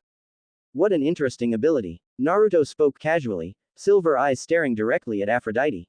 It's not mind control because I'm fully cognitive, nor is it an illusion due to the physical intent of the attack. Aphrodite's face tightened as she continued to struggle against Naruto's overwhelming strength. The Shinto god made a humming noise, before channeling his divine essence through his body. Ever so slowly, he began to push back against Aphrodite's power, shocking the woman. Your power gives words strength. That's an interesting concept. The pink hue around Naruto's body began to warp and morph, signifying that Naruto's actions were diminishing its effects. You're speaking actions into existence. No wonder the gods of this pantheon avoid you. Naruto's eyes began to glow as he channeled the full brunt of his divine essence and chakra. Aphrodite's power gave a sullen warble before seemingly vanishing, dripping off his body like liquid. As Naruto continued to channel his power, the entirety of Olympus began to rumble and shake, seemingly weeping at the monstrous display of power. The pristine marble began to crack and split, somehow being lifted into the air as if it had a mind of its own. The entire realm itself began to deteriorate, crying out due to the power Naruto was exerting. A shockwave of divine energy blasted from Naruto's left, manifesting in the blink of an eye before suddenly appearing right on top of him. A hulking monstrosity of sheer power stood before Naruto, weighing its own impressive presence against him. No small fry, you. Ares spat as he twirled his kyphos. It's only right the strongest has to put you down. The dark-skinned man, who'd seemingly grew several more feet, raised his blade into the air before abruptly swinging it down, causing an explosion of chaotic and divine energy. Move. Aphrodite spoke, using her charm speak to move Athena's body away from the two titans before her. Aphrodite's power, although helpful, couldn't stand up to Ares' ridiculous physical strength. The goddess of love was sent careening away along with Athena, who roughly smashed through various bits of terrain, jolting her awake from her previously catatonic-induced state. Athena grunted in minor pain as she shakily rose to her feet, trying to ignore the brutal migraine Naruto had caused with his genjutsu. Sweat dripped down her face, cooling down her body as she took slow breaths, desperately trying to calm her racing pulse. What the hell happened to you? Aphrodite's shrill voice called out as she hobbled near the dark-skinned goddess. Athena offered the woman a brief glance before sneering at the annoyed look in the goddess's eyes. An illusion, nothing more. She ignored a vicious tremor, shielding her eyes as a flash of white light exploded where Ares and Naruto were. With such a fortified mind, one would think you'd have mastered the ability to detect and resist illusions. Aphrodite turned her nose up at the woman, speaking in a condescending manner. It's clear the eldest is not always the strongest. A shame you are father's favorite. It's wasted. Athena offered a low growl at the goddess's words, stumbling as another vicious quake exploded from Ares' fight with the Shinto god. Coming from the woman who was nearly incapacitated by a single attack. Save your venom for our guest, swine. You two need to get over yourselves. Apollo suddenly spoke, appearing before the two goddesses before they could come to blows. Ares isn't going to be able to win against that guy. He warned seriously, jovial attitude completely gone. Artemis appeared out of her twin's shadow, eyebrows furrowed. What do you know of this man, brother? I'm forbidden from saying. Apollo spoke with obvious frustration. A proper prophecy, then. Athena measured, turning her gaze upon the two titans engaged in combat. Yeah, Apollo answered with a grimace, knowing this fight was destined to fail from the beginning. However, he couldn't just tell them that. He was bound to his word from the oracles. Come on, we need to cooperate if we're going to survive. Athena made a pained noise, grasping the side of her skull. We'll need more than that. He knows. He knows what? Artemis asked plainly, bracing herself as another monstrous quake rocked Olympus. The goddess of wisdom grimaced to herself as her eyes flicked to the ground. It wasn't just an illusion. He was searching for something. Her tone became bitter as she laughed in a hollow manner. And he found it. Speak sense. Aphrodite spat in annoyance, breathing in slight relief as Apollo began to heal her previous injuries. Our weaknesses. Athena spat hoarsely, clenching her fists tightly. A monstrous blow to the cheek physically snapped Ares' head to the side, producing a shockwave that obliterated the mountainside with ease. The giant man rolled with the punch, retaliating with a back-handed slash that Naruto easily parried. Stepping forward, Naruto delivered a brutal elbow to the Greek god's abdomen. Capitalizing on the man's pained wheeze, Naruto shifted his feet, gliding along the ground while delivering several body shots to the man's bruised stomach. Without warning, Ares' speed nearly doubled, forcing Naruto to glide around the man's wild and powerful swings. You're a graceful clown, I'll give you that. Ares mumbled with a growing smile, eyes full of controlled madness. Naruto's expression remained neutral as he weaved, sidestepped and parried the giant's attacks. Again, another interesting concept. Ares' eyes narrowed at the statement, and before he could offer a retort, he was forced to cross his arms against his body as Naruto swung his bow staff. The weapon struck Ares with the force of 10,000 men, driving the giant god away. The Greek gods treat their domains differently than the Shinto do. Naruto spoke in a leveled manner, shifting his weight while resting his bow staff along his shoulders. You are considered the Greek god of war and courage, yet your domain is strength. Ares' expression shifted downward in confusion as he stared at Naruto. How do you know my domain? Naruto smiled to himself knowingly, ignoring the god's question. The stronger your enemy, the stronger you become, yes. Again, Ares only grew more confused, and deep down, concerned. How did this Shinto-born have access to that knowledge? He seldomly paraded his abilities around like other gods did. In his fights, it was always to the death. Those that possessed that knowledge were no longer alive. Controlled madness, you call it? Naruto offered casually, gesturing with his offhand. The stronger the attack is, the less damage it does to you physically. And yet, the weaker the attack, the weaker the damage. It is quite a powerful ability. Theoretically, you would inevitably become invulnerable to any and all damage the longer a fight goes on. Naruto's expression shifted as a small grin began to stretch across his features. Ah, but no power or ability is without its weaknesses. Your weakness is quite potent, isn't it, Ares? Ares' confusion began to slowly morph into anger as Naruto continued to speak, uncaring of the surging power that was beginning to brew within the Greek god of war's body. A battle of attrition should, seemingly, be in your favor. After all, if you sustain enough damage, you'd become immune to any attacks previously dealt. Naruto's smile shifted dangerously, stretching across his face in a disturbing manner. All I have to do is atomize you. Ares' anger quickly morphed to shock, unable to comprehend the sheer speed at which Naruto moved at, seemingly teleporting.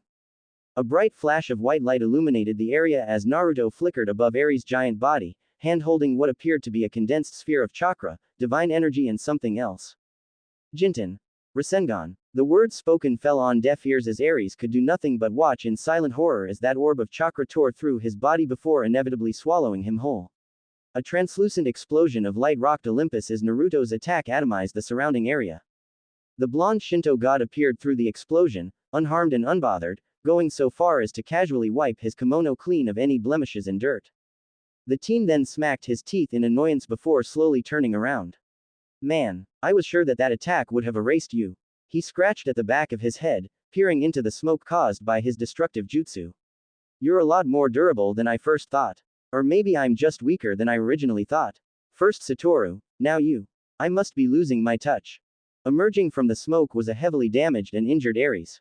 Nearly the entirety of his right side had been atomized, as if having been severed by the sharpest blade known to mankind. A portion of his skull had even been removed, revealing the golden ichor and divine essence that filtered through the god's body. You think? Others haven't tried that before. Ares spat out quietly, words coming out slightly slurred due to the missing portion of his face. We're just getting started, low-born. Naruto made a face at the insult, finding it slightly distasteful. No, we are not. This fight is over. Ares' disfigured face stretched in a disturbing manner as his body began to convulse and contort, seemingly trying to heal the damage thrust upon it. It's to the death or nothing. Prepare yourself. Naruto was slightly surprised to see the man's body suddenly enlarge once more, though without repairing the previous damage from his jutsu. What was that old saying? Might is right, or something like that. This brute knew nothing of mercy. Knew not what sympathy was and possessed no empathy. A blood-lusted animal held on the tightest of leashes by those deemed stronger. Ares was little more than a rabid dog, infested with rabies and madness. He was no man, figuratively or physically, little more than a beast given a humanoid form. Naruto released a quiet breath, relaxing his body and offering a silent prayer. Do it, Kurama demanded calmly. Before Ares could charge him, Naruto disappeared in a yellow flash, appearing behind Ares' giant body while floating. Outstretching his right hand, Naruto placed his thumb atop his middle finger, miming a flicking gesture. Find peace in death, Naruto quietly mumbled under his breath. Rakudo. Rasenshuriken. A tiny, seemingly insignificant Rasenshuriken manifested where Naruto's fingers were held, being no bigger than a marble. A moment passed as he flicked his finger, hurtling the tiny jutsu towards Ares' unprotected back. Naruto closed his eyes, not wanting to witness the destruction caused by his jutsu. All was quiet. Mount Olympus had grown silent, almost eerily so despite the chaos being caused by the altercation between the rivaling pantheon's gods. It was a serene moment, all things considered. A quiet and peaceful silence that belayed the horrific aftermath that was soon to follow. Ares made a silent grunting noise as the tiny sphere of chaotically rotating chakra impacted against his back. And then, Mount Olympus wept as the realm very nearly fell apart. Naruto made not a sound as he peered over the remains of his jutsu, staring down at the destruction he had caused, floating over Mount Olympus. There was beauty in devastation, some would say. Naruto disagreed with that notion. He had never been a destroyer. Never fancied himself a killer despite having what it takes to do so. Contrary to popular belief, he was fully capable of taking lives, he just hadn't wished to. Taking lives was easy. Living with those decisions were not. Innocence, morals, ethics. What did that mean to a shinobi?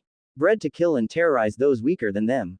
He was no savior. He was no hero. All he had were his convictions, his beliefs and his conscience. Have you not taken enough? Naruto tilted his head, staring down at an injured Apollo who was nursing a bisected arm, preventing the spill of his golden ichor. Sensing no further hostilities, the Shinto god quietly spoke. Balance is a peculiar word, he said, ignoring Apollo's previous words. By its very definition, it is something that can be achieved. Whether it be with opposing forces or actual weight, there is a balance that can be achieved, no matter the circumstances. A scale, for instance, can be manipulated. So does that mean a boulder can weigh the same as a single feather? He proposed quietly, vacantly staring down at the remnants of Mt. Olympic. You're being too literal. Apollo silently spoke, grimacing as a lance of pain spiked his body. You cannot control balance. It cannot be tamed. It cannot be manipulated. It is an oxymoron. It's merely a concept. Your conscious and will cannot achieve balance so long as you possess individual thought. You will always make decisions based off what you may or may not believe and or know. Naruto said nothing in return, continuing to stare down at something only he could see. How much do you know? Enough. Apollo murmured quietly, giving nothing away. What does it mean to be a god, Apollo? Naruto questioned as he turned towards the god, staring directly into his eyes, searching for advice. Apollo held the stare for a moment or two before shaking his head and looking away. That's not a question I can answer. You must find the answer yourself. Naruto paused for a moment, frown marring his features as he spoke. You know of prophecies. You saw this outcome. I did. Apollo nodded with a quiet sigh. It caused a wave of anger to surge through Naruto, furthering proving that fate was set in stone. A constant that never deviated from its path. Perhaps it would twist and turn at times, but at the end of the day, it would always end at the same spot. And you did nothing. Naruto hissed quietly, clenching his fists tightly. More so angry at the world than at the god before him. The Greek god only sighed quietly, hanging his head. Don't patronize me, kid. You're wrapped up in so many prophecies it's impossible to discern which ones would or wouldn't have potentially happened, whether by force, inaction or the universe itself. Sighing quietly, Apollo waved his hand, conjuring a golden portal near Naruto. Leave and never come back. Allow my people to mourn their losses. It's the least you can do, Naruto. Naruto was silent as he stared through the portal, seeing the beautiful city of Kyoto just within arm's reach. A sense of longing and warmth nestled in his chest as he stared down at the city, able to sense all the lives of each yokai, human and whatever else chose to call Kyoto its home. If you truly believe in fate, why allow me to leave? There's only one outcome that will come from this. Naruto spoke, turning his head to gaze at Apollo with hardened eyes. Apollo said nothing at first, merely returning Naruto's stare with apathy. The silence dragged on for another few seconds before the Greek god scoffed. There are fates worse than death. Once I step onto a path, I cannot deviate from its end point. If I can't avoid it, despite being able to see it, then who can? The Shinto god pursed his lips before returning his gaze to the portal that led back to his home. Tell your father that I allowed you all to live. Should he want revenge, he should instead look into a mirror and take his own life. I fear no one in this world. Stepping into the portal, Naruto spoke quietly. I don't enjoy causing death and destruction, but I will erase this pantheon to protect my home and those I care for. Do not test me, Apollo. You've been alive long enough to see the rise and fall of several pantheons. Do not end up like those that are no longer with us. If you cannot prevent your father and his brothers from retaliating, what words should I etch unto your grave for you to be remembered by? With nothing left to say, Naruto stepped through the portal, leaving Apollo to ponder that terrifying question.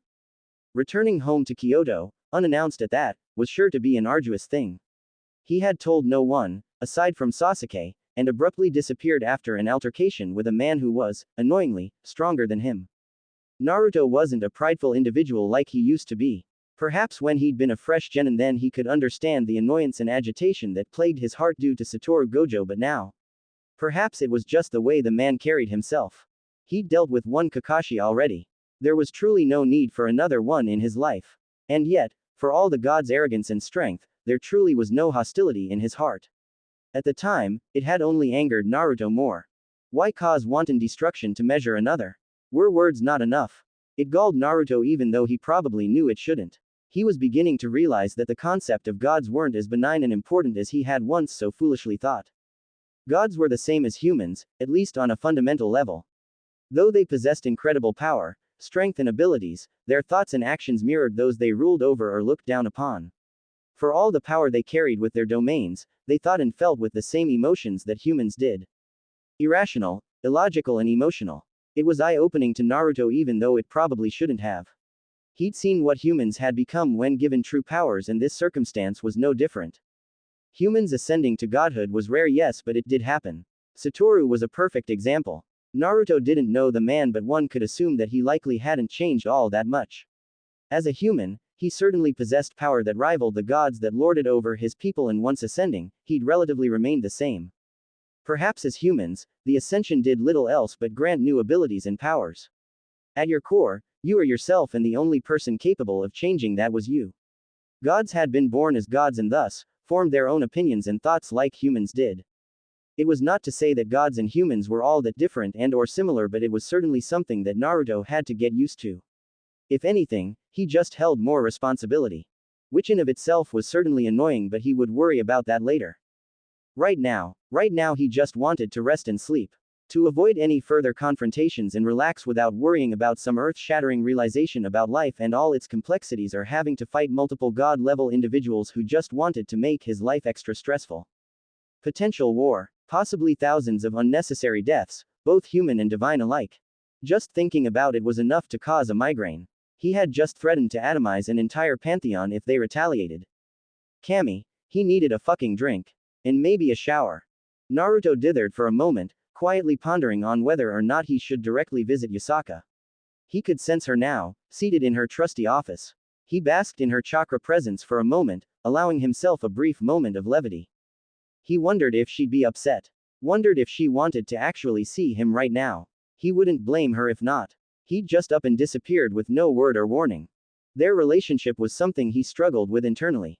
Breaching the subject with the woman would offer him no respite due to the uncertainty of it all. Were they together? Were they a thing? Naruto lacked experience in that field. No surprise there, all things considered.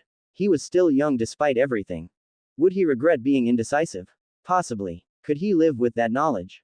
Again, possibly. What was life without its risks at the end of the day? He'd deal with these issues another day though. His mental had been put through the ringer lately and he wished to just decompress, alone. Naruto stripped out of his kimono, throwing the clothing away as he descended into his unnecessarily large tub, styled in a way that was reminiscent of an onsen. It was completely unnecessary for his bath to be this huge, but such was life. The blonde Shinto god uncoiled his shoulders, relaxing his body while leaning his head back into the water. The minutes trickled by as Naruto remained silent, basking in the scalding water. For the first time in the last 2 weeks, he allowed himself to unwind. Freed his mind of everything that had been causing him unnecessary stress. He very nearly fell asleep, floating adrift in the steaming water before feeling a light, feathery sensation tickle his nose. Scrunching his nose up, he made to swat the sensation away. The sensation disappeared for a brief moment before returning a moment later, causing him to release a quiet huff of annoyance. Upon opening his eyes, he was greeted to a rather beautiful sight, if not slightly surprising. "Why Yasaka-chan?" he asked in shock, cheeks staining red as the woman's naked breasts hovered directly over his face. "What are you doing here?" "Bathing," she replied flippantly, possessing that oh so beautiful coy smile of hers. "And what of you? Are you enjoying what you see?" Her tone shifted slightly, somewhat amused as she tilted her head. Enjoying? Well, yes, but she didn't need to know that. Why was she here? How had he not sensed her in the first place? He was losing his touch. What? Why are you here? He sputtered quietly, looking anywhere but at her. Yasaka released a throaty hum and Naruto wasn't ashamed to say it made him feel things. I wished to see you. It's not every day that one of my potential mates up and disappears out of the blue, offering me not a word or reason. Despite her calm and somewhat amused tone, Naruto couldn't help but wince at her words. I was going through something. He offered lamely, eyes looking away shamefully. I'm sorry if I worried you.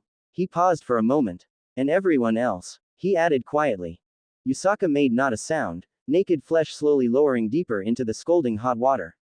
She released a quiet exhale, allowing her body to relax before resting a dainty hand upon Naruto's shoulders. Do you wish to talk about it? She offered sincerely, tails fluttering about in the water, swishing the water to and fro. Her fingers began to lightly dance upon his shoulder, rubbing soothing circles onto his skin. Naruto released a quiet sigh as his previous embarrassment began to ebb away. He quietly maneuvered his body in the water, facing away from Yusaka as the woman continued to gently massage his shoulders. I don't know what to really say. He spoke quietly, furrowing his eyebrows.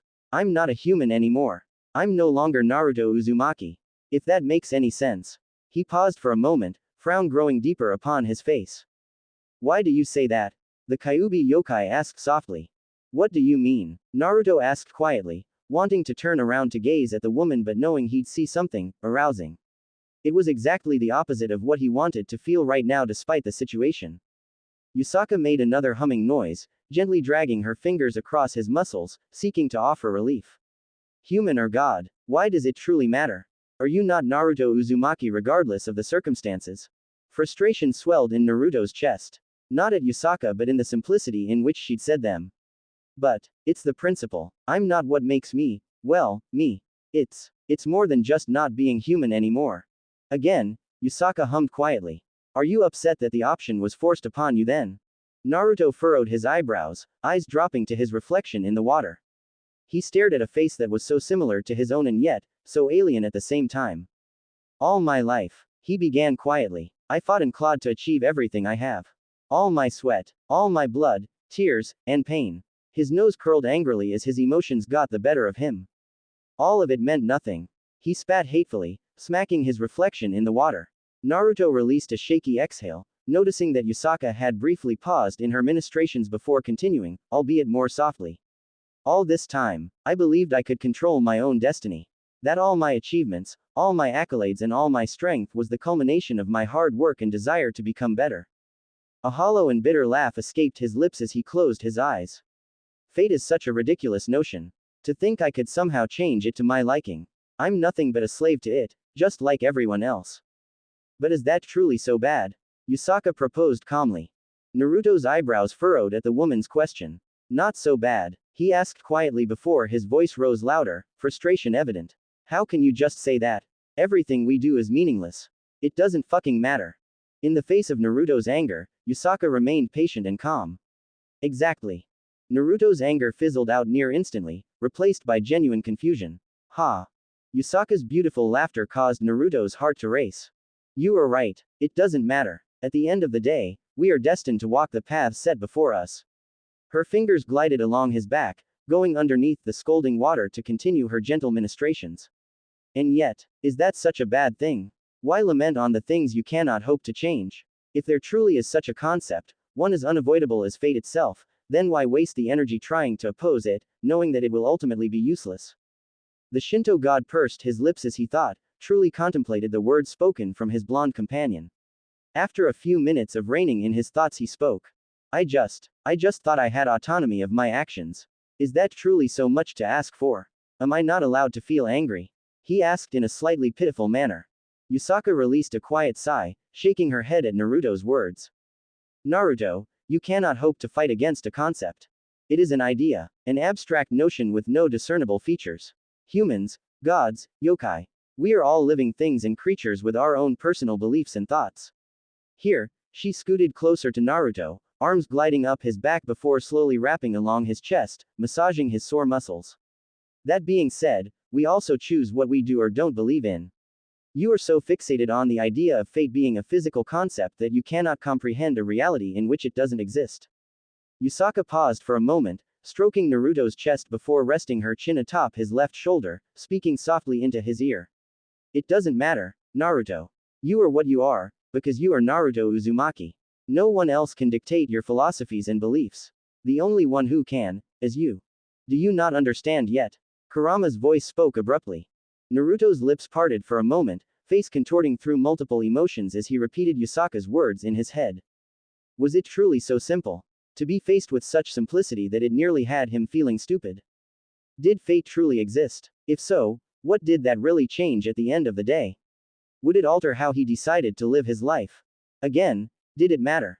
Naruto found himself at an impasse. On one hand, he'd been presented with evidence that belied otherwise and yet, Yasaka's words just seemed to make sense. Why did it matter, if at all? Naruto Uzumaki was Naruto Uzumaki. And no one told Naruto Uzumaki what he could or couldn't do. I think, Naruto began quietly, relishing in Yasaka's gestures of affection. I finally understand. Thank you, Yasaka-chan. Yasaka's throaty hum was a beautiful thing to behold. Of course, a mischievous smile crept onto the Kyuubi's face as her dainty hands began to slowly drag down Naruto's chest. She relished at his sudden tenseness, wondering how long it would take for him to say something. Her fingers slowly crept, inching ever so lower and lower. One rib at a time, she continued to travel lower, nearly reaching his stomach. Lower now. Her fingers danced upon his waist, making a show of it all. Lower. Lower now. Why Yasaka-chan? Naruto murmured quietly, face flaming red while causing Yasaka to pause in her movements. Yes, she whispered quietly, lips lingering upon his earlobes. He squirmed for a moment before eventually speaking. I have no experience in this. Well, that certainly wasn't a no. Yasaka's lips quirked in a sultry manner as she laid a gentle kiss upon Naruto's neck, relishing in his minor shiver. Do you wish for me to continue? She proposed sincerely, not wanting to overstep Naruto's boundaries. The Shinto god said nothing at first, not trusting his voice. He offered little more than a nod, not exactly comfortable with the situation but willing to at least experience something intimate. Yasaka merely hummed quietly, fingers dancing upon Naruto's pelvis before she abruptly pulled her hands away. Naruto was confused for all of a second before coming face to face with the mature yokai. That would have been a bit far for your first time. Yasaka spoke with a beautiful smile, shifting her body to become flush with Naruto, squishing her buxom chest against his own. Just relax, and follow my lead. Had Naruto's face been red before then, it was absolutely blazing now. He couldn't even really comprehend what was happening, what with his heart beating a mile a minute. Yasaka suddenly leaned her head forward, tapping her forehead against Naruto's own. Naruto wasn't sure what the gesture was meant to do, but he felt oddly relaxed. It has been many decades since I've been intimate with another. Yasaka suddenly spoke, voice soft and tender. Perhaps, I have come off a bit too strong. I wish to apologize for dropping my past burdens upon you. You needn't had to accept that duty, yet you did so, without complaint. Naruto's lips quirked downward as Yasaka's tone quivered at the end. Your strength was enticing at first, I will admit. I am a Kyuubi, a powerful mate I could only accept. The beautiful yokai paused for a moment, hands coming to rest upon Naruto's chest. And perhaps this is bold of me, but I've grown to enjoy your company. You are a compassionate man with a beautiful soul. And I apologize if you've ever been made uncomfortable by my previous advances. Naruto slowly wrapped his arms around the woman, fingers gently stroking through her locks of golden hair. He remained silent, allowing Yasaka to compose her thoughts. Kuno adores you. Yasaka's voice cracked as her fingers lightly dug into his chest, drawing minor red lines. Saddling you with such a responsibility against your will. Your kindness and acceptance is truly appreciated, Naruto-kun. She paused for a moment, releasing a calming breath before finally pulling her head away to stare into his eyes. I'm yours, if you will have me. Witnessing Yasaka in such a demure manner was a sight to behold. This confident and powerful woman had always portrayed herself as such. A woman who seemed to know everything yet remained humble. A woman that seemed to hold all the cards in the deck and made sure you knew so. To see her in such a manner, Naruto was stunned. This gorgeous and powerful woman, possessing scarlet-stained cheeks, who could not hope to hold eye contact. Where had the Yasaka who would relentlessly tease him gone? It was like she was a completely different person. Naruto cleared his throat, realizing he had been silent for an uncomfortable amount of time. Oh, of course, yes, I'm yours as well.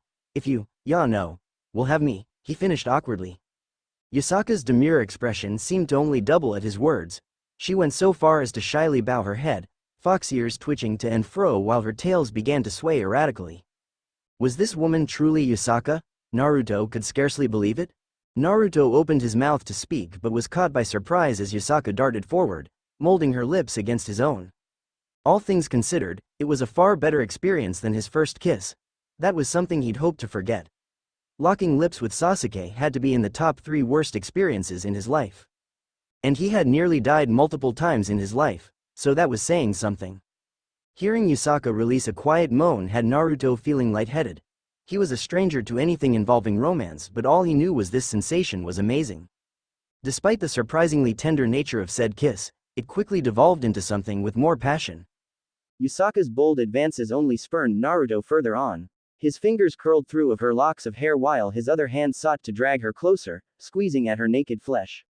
A breathy exhale escaped Yusaka as she further deepened the kiss, dipping her tongue into Naruto's mouth. He responded not a moment later, quickly opening his mouth and allowing the woman to dictate the pace.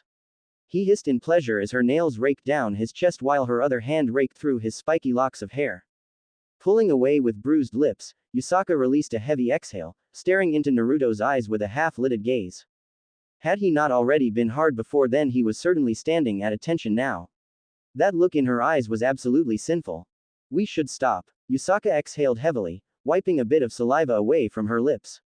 I would hate to do something we'd possibly regret. Naruto somehow doubted that. Her smile definitely said otherwise. Somehow. I don't believe you. Naruto replied with a small smile, trying to calm his raging emotions. He didn't know how much he could last, all truths be told. Yusaka made him feel things. Things that were better left in his head. Kuno has always wanted a little sister. Yusaka murmured with a dirty smile. Naruto cleared his throat, swallowing a bit of saliva at Yusaka's suggestion. Well, I mean, I'm not saying I wouldn't. But, ya know. He trailed off awkwardly, blushing in embarrassment at Yusaka's laughter. It seemed Yusaka was back to her normal self. Brief as it was, Naruto couldn't complain. He enjoyed the woman's more bold advances despite how embarrassed it made him feel. A comfortable silence reigned between the two blondes as they basked in one another's presence. Yusaka's head rested against Naruto's chest as she silently listened to his beating heart. But all good things must inevitably come to an end. And it most certainly did. So I have started a war with the Greek pantheon.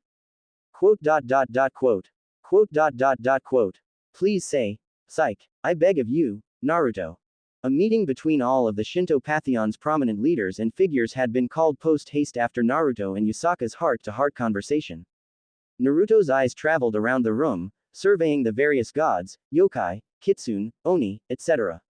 Even the 4 yokai faction leaders were present along with their consorts' bodyguards. Minor deities and gods, whose importance ranged from the general of the Shinto pantheon's military force to even a simple handmaiden belonging to Susanoo himself.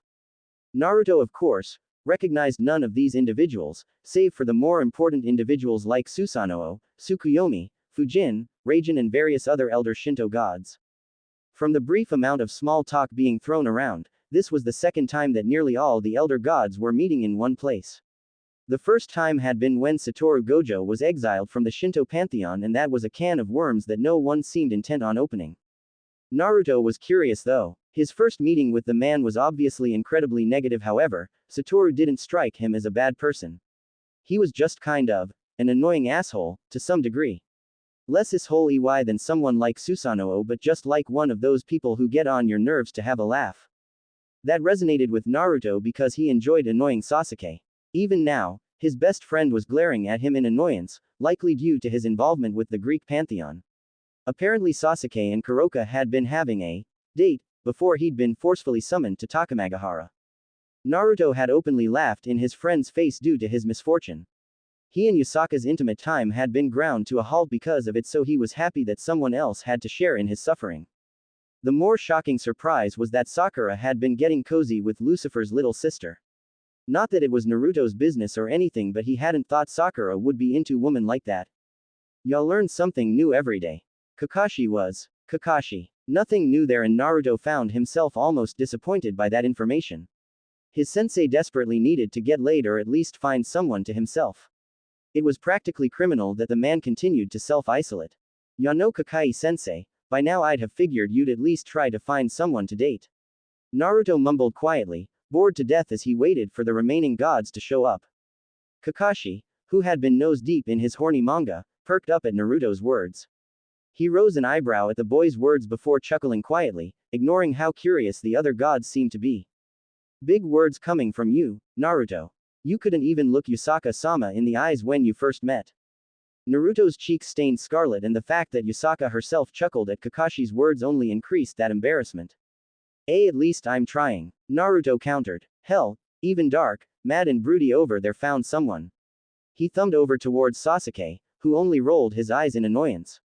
If Sasuke of all people can find love, then so can you. Kakashi released a quiet sigh as he turned a page in his porno manga. I appreciate the sentiment, Naruto, but I'll be fine.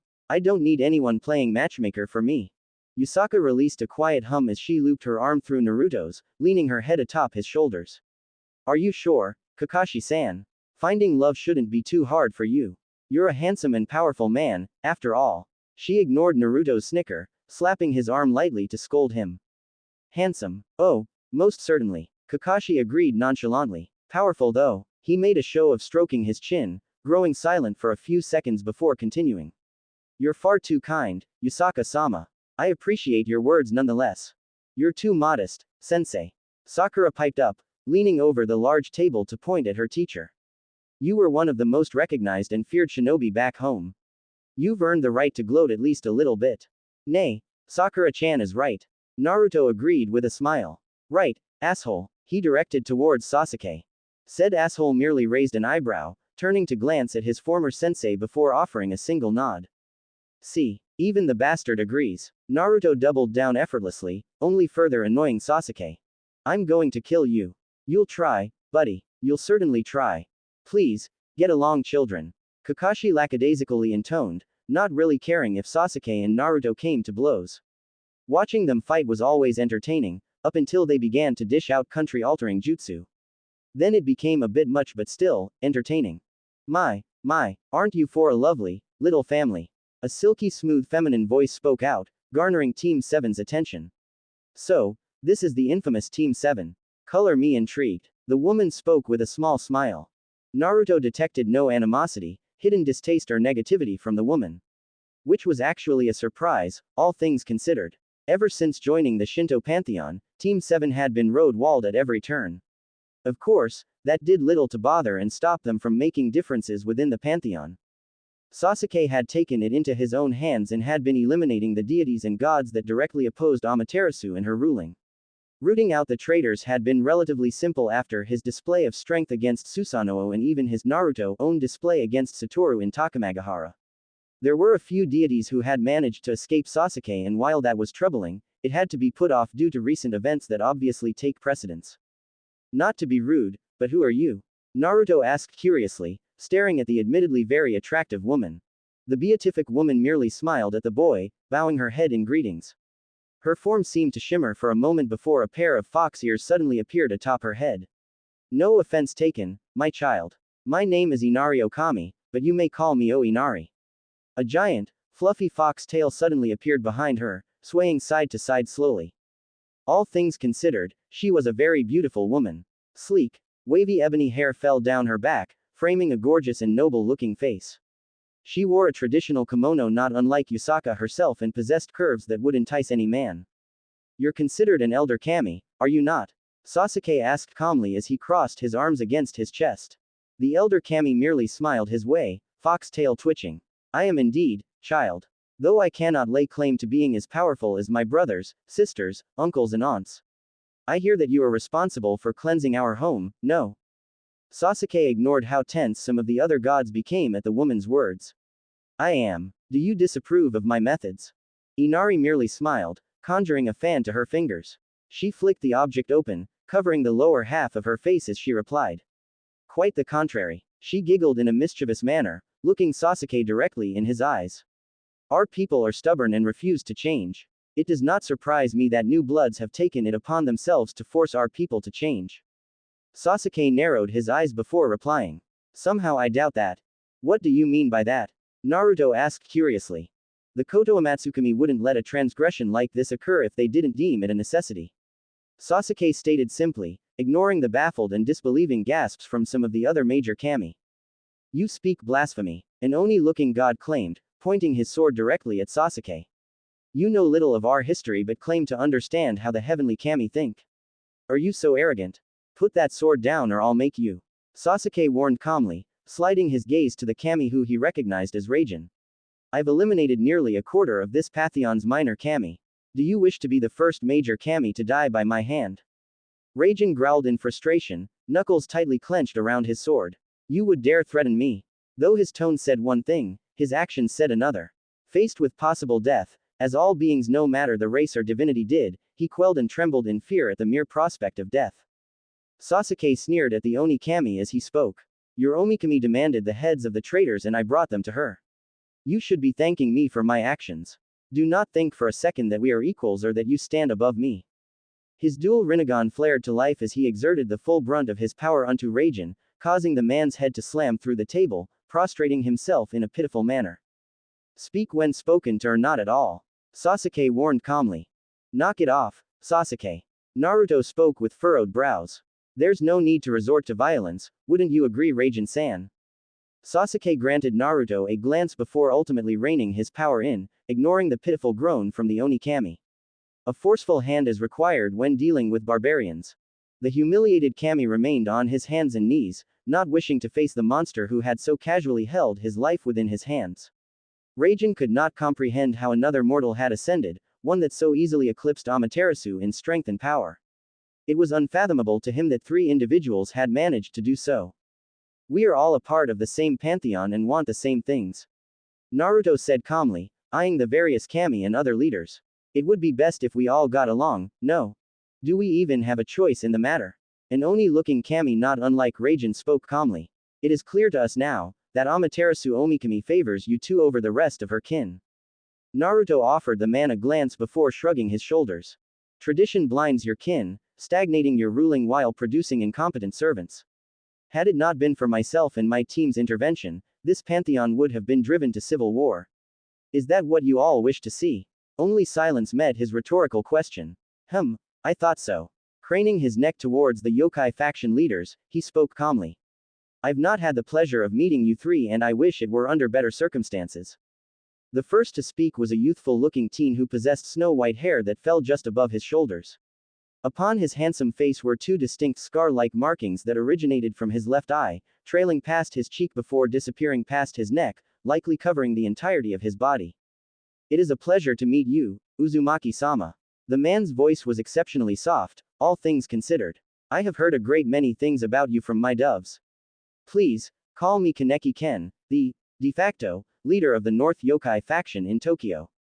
De facto? Naruto questioned with a raised eyebrow. The ghoul appeared to be apologetic, waving his hand to downplay the question. Merely a territorial dispute among our kind. Many believe me to be unworthy of my title due to my kindness, but few are willing to challenge me for it. An amused chuckle emanated from the beautiful woman who stood behind the ghoul. My dear husband is far too modest. There is no ghoul in Japan that is strong enough to challenge him, and many rogue cells run rampant through the city of Tokyo.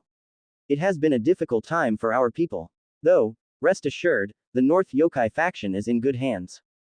Kaneki-ken merely bowed his head with a nervous laugh. Tuka-chan, please. It is impolite to burden our leaders with our small problems. Naruto waved off the man's words. Do you need help? If there's anything I can do, then please tell me. The white-haired man merely smiled at Naruto's request. I appreciate your concern, Uzumaki-sama. But again, it is not a problem I wish to burden you with. Naruto nearly made a face at the honorific before thinking better of it. He granted the man and his wife a simple nod before turning towards the next leader of the yokai faction. The individual, resembling that of an elderly man, merely nodded their head in respect before speaking. I am Nurarihyun, leader of the East Yokai faction within the Kanto region. It is my pleasure, Uzumaki-sama. The elderly man bowed his head before his gaze slid towards Sasuke. I have heard from some little birds that Kuroka now calls Kyoto home. How is she? Sasuke narrowed his eyes at the man's statement before replying. She breathes. The elderly yokai granted Sasuke a boisterous laugh. Fret not, Godeling. I merely knew Kuroka's mother is all. I always did worry for the poor girl and her younger sister. The Uchiha debated on not replying before ultimately responding, sighing quietly as he did so. She is doing well.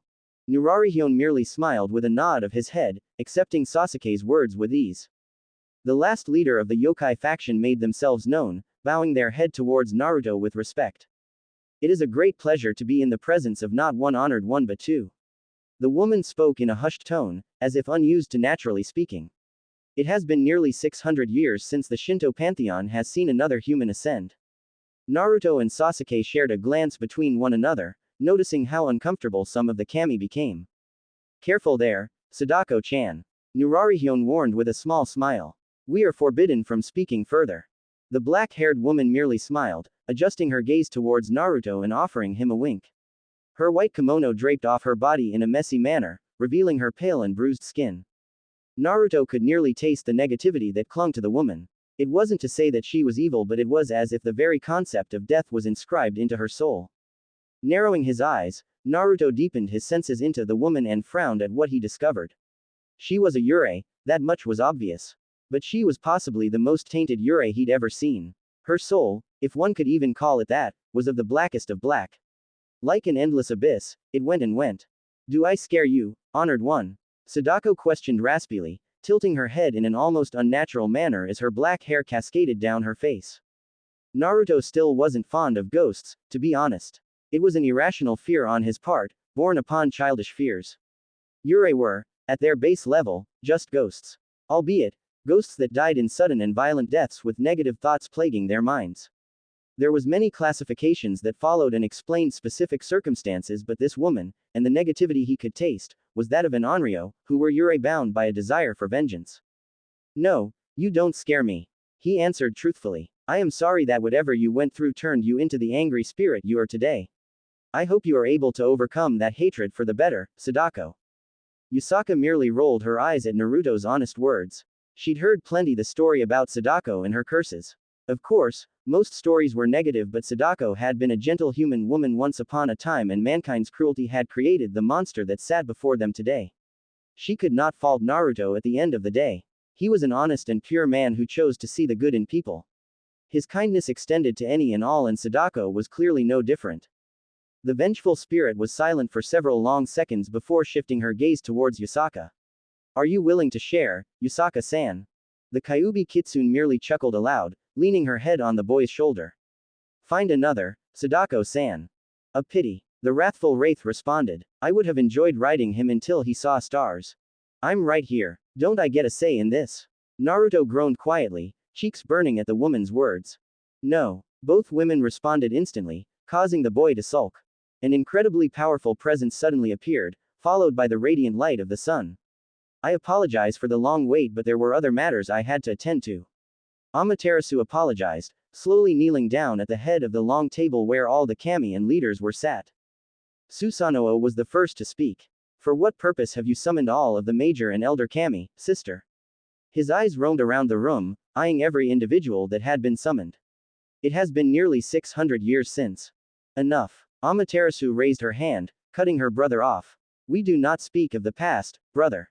Susanoo's glare had little effect on the woman as she raked her gaze along every individual in the room, noting that Raijin's section of the table had been smashed. With narrowed eyes, the Shinto's most powerful goddess spoke quietly, yet firmly. We are not dishonoring ourselves today, are we? When none challenged her, she pressed further. Speak up. I've no tolerance today for stupidity and hesitance. Your honored ones cannot seem to control themselves. Raijin muttered angrily, though his visage refused to meet Amaterasu's own. They dishonor the heavenly kami with their very existence. Naruto made to speak, but Sasuke cut him off before he could. You are but a coward whose craven personality outweighs your meaningless pride and beliefs. You would sit here and lie with so many present to witness your pitiful outburst. The dual Rinnegan god scoffed after his words, pointing a finger directly at Raijin's ogre-like face.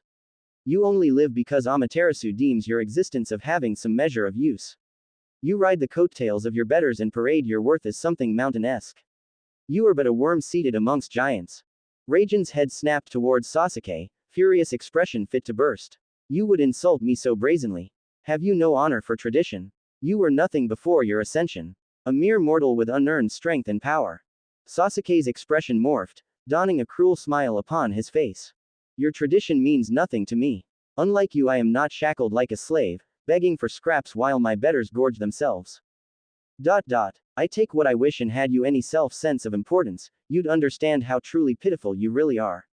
He paused for a moment, tilting his head as his smile shifted into a smirk. The god of thunder and lightning. You rule over an element that several individuals seated at this very table utilize and wield better than you. What a pitiful god you are. Naruto frowned at Sasuke's words, glancing towards Amaterasu to gauge her reaction. When seeing nothing but her hardened visage, he spoke his mind. That wasn't necessary, Sasuke, and you know that. Sasuke immediately retaliated, stabbing his tanto deep into the table while channeling ration chakra through it. The lightning surging through his sword barked and cried loudly, deafening the room. It is, he shouted angrily, eyeing Naruto with frustration. This pantheon has done nothing but stonewall us and demean us. You may ignore the slights and disdain and turn the other cheek, but I will not. Japan is our home, and I will be damned if I allow these cravens to belittle us any longer. I want what is best for my new home and the people I now protect. And you would sit here, stare me in my face and claim otherwise. Huh, Naruto, answer me. Naruto's fist tightened underneath the table, clawing at his kimono in frustration. He grit his teeth for a moment, staring down at the table before responding with the same amount of frustration that Sasuke was emitting. You think I don't believe you? His hands came from under the table as he maneuvered upon his knees, slamming his fists onto the table and shattering it. Violence isn't always the answer, Sasuke. All it does is further antagonize those around us. He gestured around the room, hissing through his teeth. Look around us. We are feared by the very people who govern these lands and its people. And do you blame them? All you do is threaten those who cross you with death. Sasuke's hand clenched his blade tightly, the ration chakra surging through his blade only crying louder. I would rather be feared by these people than disrespected. Naruto's frustration only further grew as he rose to his feet, ignoring how the entirety of the room tensed. And that's your problem. You can't do that, Sasuke. Why can't you understand that? The Uchiha immediately rose to his feet, matching Naruto. Says who? Your morals, your ethics. And what about us, huh? What about everyone who thinks differently? You preach of peace and understanding, and look at what's happened. Sasuke's teeth gnashed in anger as he continued. Violence is only the answer when you've been personally crossed, isn't it? Since when did you get to dictate what right and wrong is, Naruto? Naruto's eyes blazed a brilliant gold, irises shifting to match Kurama's own. I had no other choice. Here at last, Sasuke's anger seemed to subside. You always have a choice, Naruto. He pointed his blade directly at Naruto as he spoke calmly. You are the one who is incapable of seeing that. I make my choices and I accept those consequences. All you've done since coming to Kyoto is run from those consequences. Naruto's golden eyes bled scarlet, his chakra very nearly unleashing itself upon the room as he took a step towards Sasuke, intent on getting in the boy's face. Stop it, both of you, Sakura shouted angrily, sliding around Naruto while pushing him away from Sasuke. You two need to knock it off. Kakashi's voice followed after Sakura's, his gloved hand forcing Sasuke's tanto down while barring his path towards Naruto. Once both ascended gods had been somewhat pacified, the room grew into an uncomfortable silence. A tenseness that threatened to strangle those with lesser fortitude settled in the room, suffocating and heavy. Sheesh. Seems like I chose a bad time to make my entrance, Ama-chan. A familiar and jovial voice broke through the tense silence. Amaterasu merely bowed her head, massaging her temples to ward off the migraine she was feeling. Satoru had terrible timing. The entire room shifted their gaze to the man, shocked to see the man so casually enter the room. The only individuals confused to see the man were Team 7, who hadn't been privy to the history that Satoru Gojo had with the Shinto pantheon. Naruto was the first to speak, his previous anger turning into confusion. The hell are you doing here? The white-haired god turned towards Naruto, trusty blindfold over his face. Just cruising around, ya know. Checking out the goods and whatnot. Amaterasu groaned quietly before raising her gaze towards the exiled kami. You have atrocious timing, Gojo-san. The man grinned at her words, crouching down to the goddess's level and patting her shoulder. Ma, Ama-chan. Please, no formalities. We're all friends now, eh? The remaining tension fled the room, allowing the room to dissolve into confused chaos. Many of the kami shouted their questions, demanding answers as to why an exiled kami was suddenly allowed to occupy a room with major and elder kami. Silence. Amaterasu roared from her seated position, summoning her powers to flood the room with sunlight. Upon curbing the chaos, the woman rubbed the bridge of her nose in frustration. Sister, what is the meaning of this? Satoru Gojo was ordered to be exiled by father and mother. Tsukuyomi questioned curiously. Why does he return so casually, especially on a day such as this? Satoru granted the man a cheeky grin, waving at him. Oh, you'd love to know, eh, Moonlight? Tsukuyomi allowed the nickname to roll off him, having grown used to the man's teasing nature. Well, that is why I asked. No. You're no fun, Tsukuyomi. Satoru quipped with a smile, turning his attention upon the other kami and leaders. Sorry to crash your little meeting, but ya know. Business is business. Satoru, please shut up. Amaterasu demanded with a huff of annoyance, rolling her eyes as the man tittered to himself. She slowly rose to her feet, addressing the entire room as she spoke. Due to recent events that have yet to be unveiled, I personally sought out Satoru Gojo for aid. When none challenged her words, she bowled forward. The reason I called all of you here is to inform you that we may be at war with the Greek pantheon. She bowed her head and awaited the ensuing chaos. She was not disappointed. The room erupted into chaos as the kami spewed question after question, demanding how such a thing could be possible. She allowed the chaos to drag on, searching the room specifically to see Naruto's reaction. She was not surprised to see the boy hanging his head in the corner while being consoled by Yasaka. Even Sakura and Kakashi were surprised at the news. Their gazes immediately shot to Naruto, and upon recognizing the shame upon his face, could only sigh reluctantly. The two immediately made their way to Naruto, trying to learn what had happened. It seemed that the only individual not surprised by this information was Sasuke himself. It ultimately made sense to Amaterasu. Naruto had likely spoken to Sasuke before Yasaka had broke the news to herself. They were incredibly close after all. Though, you'd never know with how close they'd been to tearing each other's throats out earlier. The last thing the Shinto pantheon needed was those two fighting against one another. They were, in all honesty, the strongest deities under the Shinto pantheon. Amaterasu had her pride, but she was not so foolish to believe that she could stand to Naruto. Not after that display against Satoru, at least. Every kami knew of that particular event. They were right to fear Sasuke and Naruto, regardless if it was unwarranted or not. The Shinto pantheon needed to change if it wished to thrive. Tradition would have to be thrown out the window, especially when the hierarchy of power had been tripped on its head. Even now, there was those who would conspire against her. It made her blood boil something fierce. Sasuke had been all too willing to snuff those traitorous kami out, and yet some still lived.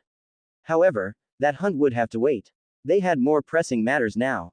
Amaterasu raised her hand, channeling her power to silence the kami. After several seconds of silence, her gaze slid to Naruto. If you will, Naruto-kun. She gestured for the boy to stand and come to her side. The teen sighed to himself quietly before reluctantly rising to his feet to stand by Amaterasu's side. Upon reaching the beautiful goddess, he about-faced before speaking quietly. After my altercation with Satoru Gojo, he granted the man an annoyed glare, one that was returned with a cheeky smile. I fled the Shinto pantheon, searching for answers on how to reverse my ascension. He paused for a moment, ignoring the quiet murmurs from the kami about why he wanted to reverse back to immortal. Finding nothing pertaining to the subject, I choose to gather my thoughts and meditate. Here, I discovered something unique about my gifts. The primordial known as Gaia made herself known to me, visiting me to explain that I had been granted an ability that related to life. She departed shortly after, requesting that I seek her out for guidance. Here, he paused for a moment, pursing his lips. After researching on any leads, I came to the conclusion that the Greek pantheon, being one of the eldest pantheons on Earth, would have some semblance of information pertaining to the woman.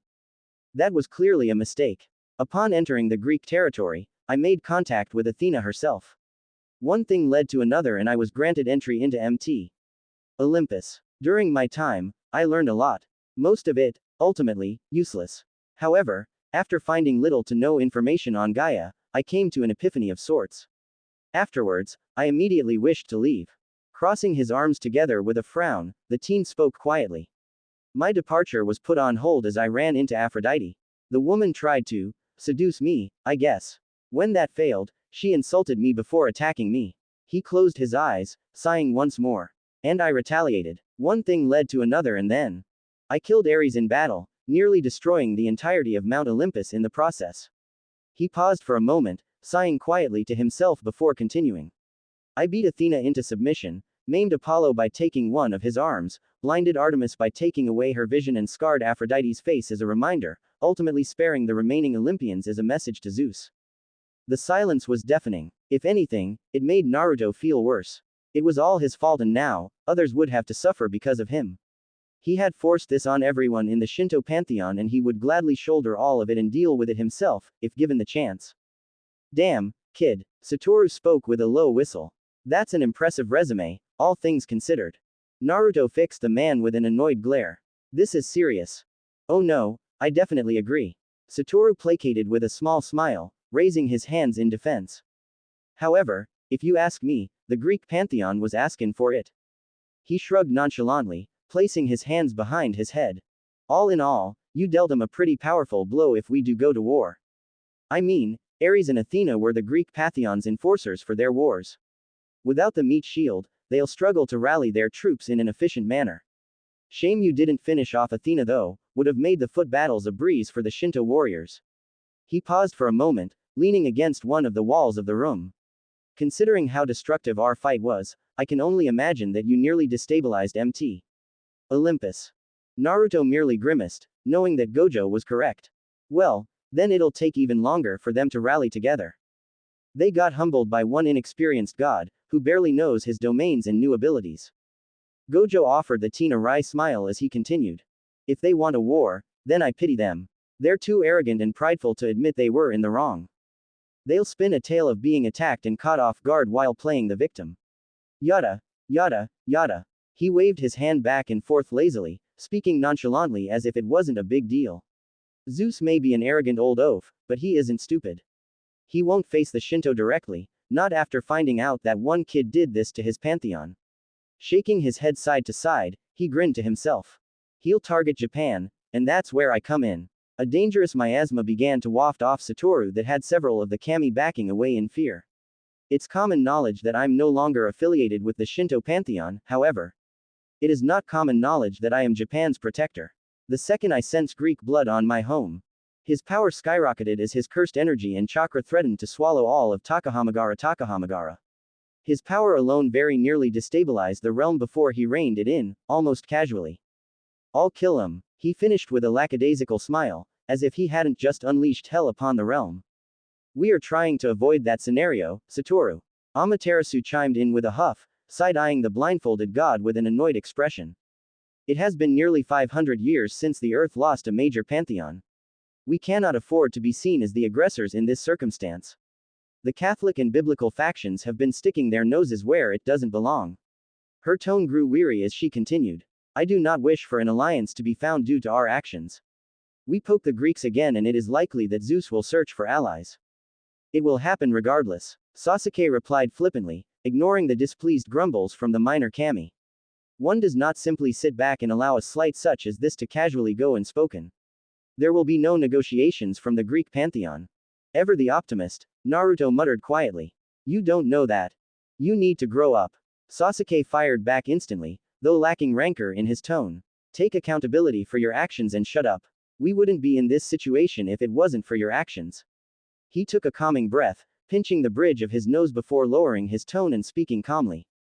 As a matter of fact, you shouldn't even be in these discussions right now. Naruto made to protest but was shocked when Yusaka spoke up, agreeing with Sasuke. I agree with Sasuke-kun. The Kyuubi yokai supported with a nod of her head, avoiding Naruto's betrayed expression. Yusaka-chan, the Jinchuriki questioned in disbelief. The woman offered the teen an apologetic expression before explaining. You are emotionally invested, Naruto-kun. However intentional or not, you have caused an altercation with a pantheon and have slain one of their gods. This was not merely a skirmish that ended poorly on neutral territory. You committed the act on their soil in their realm. I was defending myself. It is also the only reason you are not being punished by the heavenly kami. Amaterasu spoke calmly, gaining the attention of everyone in the room. That and because it'd be nearly impossible for me to physically do so. Loath as I am to admit it, you are more powerful than I am and mother and father do not possess the means in restricting an honored one. Satoru then bowed his head, crossing his arms against his chest as he spoke. Which ultimately means, you'll end up like me. Naruto's lips parted for a moment as the words slowly dawned on him. Wait, you're going to exile me? He questioned in disbelief. There was quiet rumblings from the kami as Naruto stood in disbelief, staring into the eyes of Amaterasu whose expression gave nothing away. It is a possibility. The woman finally spoke, her tone giving nothing away. I do not have the final say in the matter. It is, ultimately, up to mother and father. Isn't that a bit harsh? Sakura questioned in defense of her friend. Surely there are better methods. No. Exiling Naruto would just make the pantheon weaker. You don't get it, do you? Sasuke questioned sharply, crossing his arms against his chest. It doesn't matter if Naruto started it, defended himself or not. He became a Shinto god on Shinto soil. Anything he does is reflected back on the pantheon. So, what do you think should happen to someone that starts a war without the approval of the leaders of said pantheon? You support this decision, Sasuke? Sakura asked in disbelief. The Uchiha scoffed in annoyance, shaking his head. Of course not. Do you think I'm stupid? He scoffed once more before continuing. By exiling Naruto, the Shinto pantheon can claim that he was acting on his own. But we'd just be throwing Naruto under the bus. Sakura muttered with a frown. It isn't our decision to make, Sakura. Kakashi reminded with a sigh, understanding the politics with ease. There are always scapegoats in place for situations like this. There is always a bigger picture to be seen. If the Shinto pantheon directly supports Naruto's actions, then it just shows the other pantheons that we are capable and willing to invade their land. Do I not get a say in this? Naruto asked in a frustrated manner. The fact you were even allowed to enter Takahamagara actually says a lot.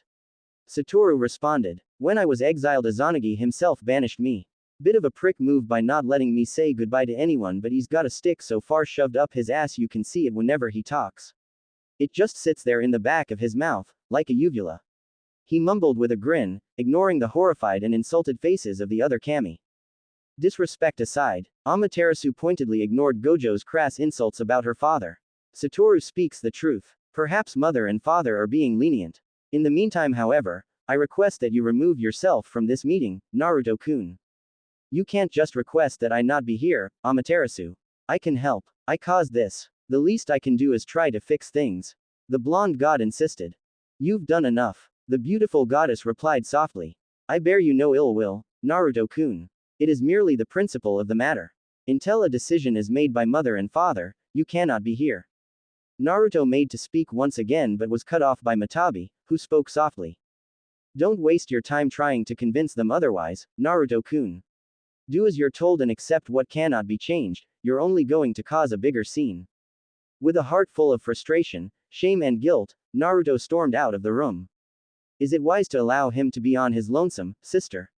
Tsukuyomi asked quietly, watching Naruto fade away into the fog of Takahamagara. Amaterasu sighed to herself, motioning for the kami to be seated. Having someone shadow him will only make matters worse. No, I will allow Naruto-kun to vent as he so chooses. He deserves that at least. Satoru chuckled quietly, refusing to be seated at the destroyed remains of the table. You're soft on him. Amaterasu's gaze swiveled to Yasaka, noting the woman's frown. He is a kind man with a gentle heart, but he is also a young man with the weight of the world atop his shoulders. He was not born as you were, Satoru. Give him some time. He'll turn out okay. The white-haired god replied flippantly. I desire to share your willful ignorance. The goddess responded flatly, ignoring Sasuke's piercing gaze. Now, shall we continue where we left off? Naruto wandered aimlessly through the land of Takahamagara, heart heavy with feelings of guilt and frustration. Follow your heart, they say. What a load of shite. All it did was get you into trouble and cause unnecessary stress and pain. Perhaps Sasuke had been right all along. His friend wasn't necessarily wrong about his accusation either. He had been running. From what? Who was to say? When losing your sense of yourself, logic and reasoning didn't mean much. So many things had happened in such a short amount of time that he'd been incapable of actually properly dealing with those emotions. He'd always been one to just shove them away, hoping they went away over time. Of course, they never did, but it hadn't stopped him yet. To make so much progress only to then lose it once conflict was had. Kurama rumbled quietly. How much longer will you wallow? To Kurama's surprise, Naruto remained silent, continuing to aimlessly wander the realm. That silence would continue for nearly an hour before Naruto suddenly stopped his journey, standing on the edge of a great mountain top overlooking miles upon miles of endless rice paddies and plains. Naruto squatted a moment later, dangling his feet over the edge of the mountain, content in listening to the sounds of nature. There was a time where I hated you, Kurama. Naruto spoke aloud suddenly. A gentle breeze swept through the area, jostling Naruto's blonde locks of hair. You were the worst thing to ever happen to me. The village despised me, loathed me. Just because you existed. He paused for a moment, placing his hands atop his knees while releasing a quiet exhale of breath. Because of you, I never got to know my parents. I didn't get to know what a home-cooked meal tasted like. I didn't learn how to properly conduct myself and struggled forming any meaningful bonds. Because of you, I was demeaned and treated as lesser. Because of you, I hated the world. I hated my circumstances. I hated people. But, most of all, I hated myself. Naruto paused for a moment, allowing the silence to fester before speaking softly. I truly thought that life held no meaning. I mean, did it really matter what I did or say? At the end of the day, I was treated like an animal. What kind of life is that? There were days that I prayed for death. Looking back now, my life was filled with nothing but sadness. He paused, staring down at his knees before continuing. It's funny, isn't it? How the world can keep spinning despite it all. Do you wish for an apology? Kurama asked in a genuine tone. Naruto was silent for a moment, considering Kurama's question. Nah, we've moved beyond that, Kurama. We bonded in the war. I saw your past and you saw mine. There's nothing we can say to each other that hasn't already been said in one way or another. What exactly are you trying to say to me, Naruto? Kurama asked calmly. I want you to understand the difference between us and accept that there are things we will never agree on. Naruto said quietly. For my entire life, all you've ever been was an obstacle. Even now, when I'm struggling to make sense of everything, you continue to stand in my way. Do you believe I chose this fate? Kurama questioned rhetorically. Do you believe I wished to be forever incarcerated and subjugated against my will? Of all the Biju created by Hagoromo, I was chosen to be the most human. For years, I was forced to sit and watch you humans abuse the power given to you. Wars, plagues, and useless deaths. Of course we'll never see eye to eye, Naruto. I was given life to protect those that wished for death. The other Biju remained silent, allowing their pseudo elder brother to vent its frustration. Do you understand what it is like to be given one purpose in life and then have the subjects of that very same purpose spit on everything you were created for? Kurama questioned harshly, tone growing more acidic with each word spoken. 1,000 years, 12,000 months, 52,142 weeks, 365,000 days. Kurama spat venomously. And nothing changed. You humans were and always will be monsters. Naruto closed his eyes, remaining silent for what felt like minutes before speaking softly. I'm sorry you still feel that way, Kurama. While appreciated, your apology ultimately means nothing. The Kyuubi responded honestly, yet not harshly. It will never mend the hate in my heart. Yeah, I know, the blonde teen said simply. Then why do so? To let you know that I care and I always will. Kurama paused for a moment, contemplating the boy's melancholic tone. What are you planning? The young god said nothing, clasping his hands together while channeling chakra. Golden ebbs of chakra filtered from between his palms as he closed his eyes in concentration. It's funny, Kurama. Naruto began quietly, molding his chakra with such ease that Kurama could have been convinced he was sitting before Hagoromo. All my life, I felt like I had been running away from something. Whether it be from my loneliness and pain or even my responsibilities. A complex, spiraling ceiling matrix began to flow out from Naruto's palms, seemingly floating in the very air. Complex formulas that had Kurama and by proxy, the rest of the Biju, stunned and awed. I never thought myself a coward. I mean, I was always willing to run towards the danger regardless of the outcome. The boy shook his head with a carefree laugh, finally unclasping his hands to gaze upon his creation. Maybe it was stupidity or maybe I was just that confident in myself and my ideals. Naruto flicked his wrist, a scroll teleporting to his hand in a flash of golden light. No matter the case, there was always something I was lacking and I never could figure it out. Hell, I'm still struggling now. He flicked the sealing scroll open, unraveling the parchment before unsealing the item held within. A tan, severed arm popped into existence, leaking golden ichor. Naruto calmly grabbed the bleeding arm, wiped the golden ichor from the appendage before running his fingers down the complex sealing matrix he created. He placed the severed arm of Apollo back into the scroll, sealing it once more before teleporting it away. I hate admitting that I was wrong.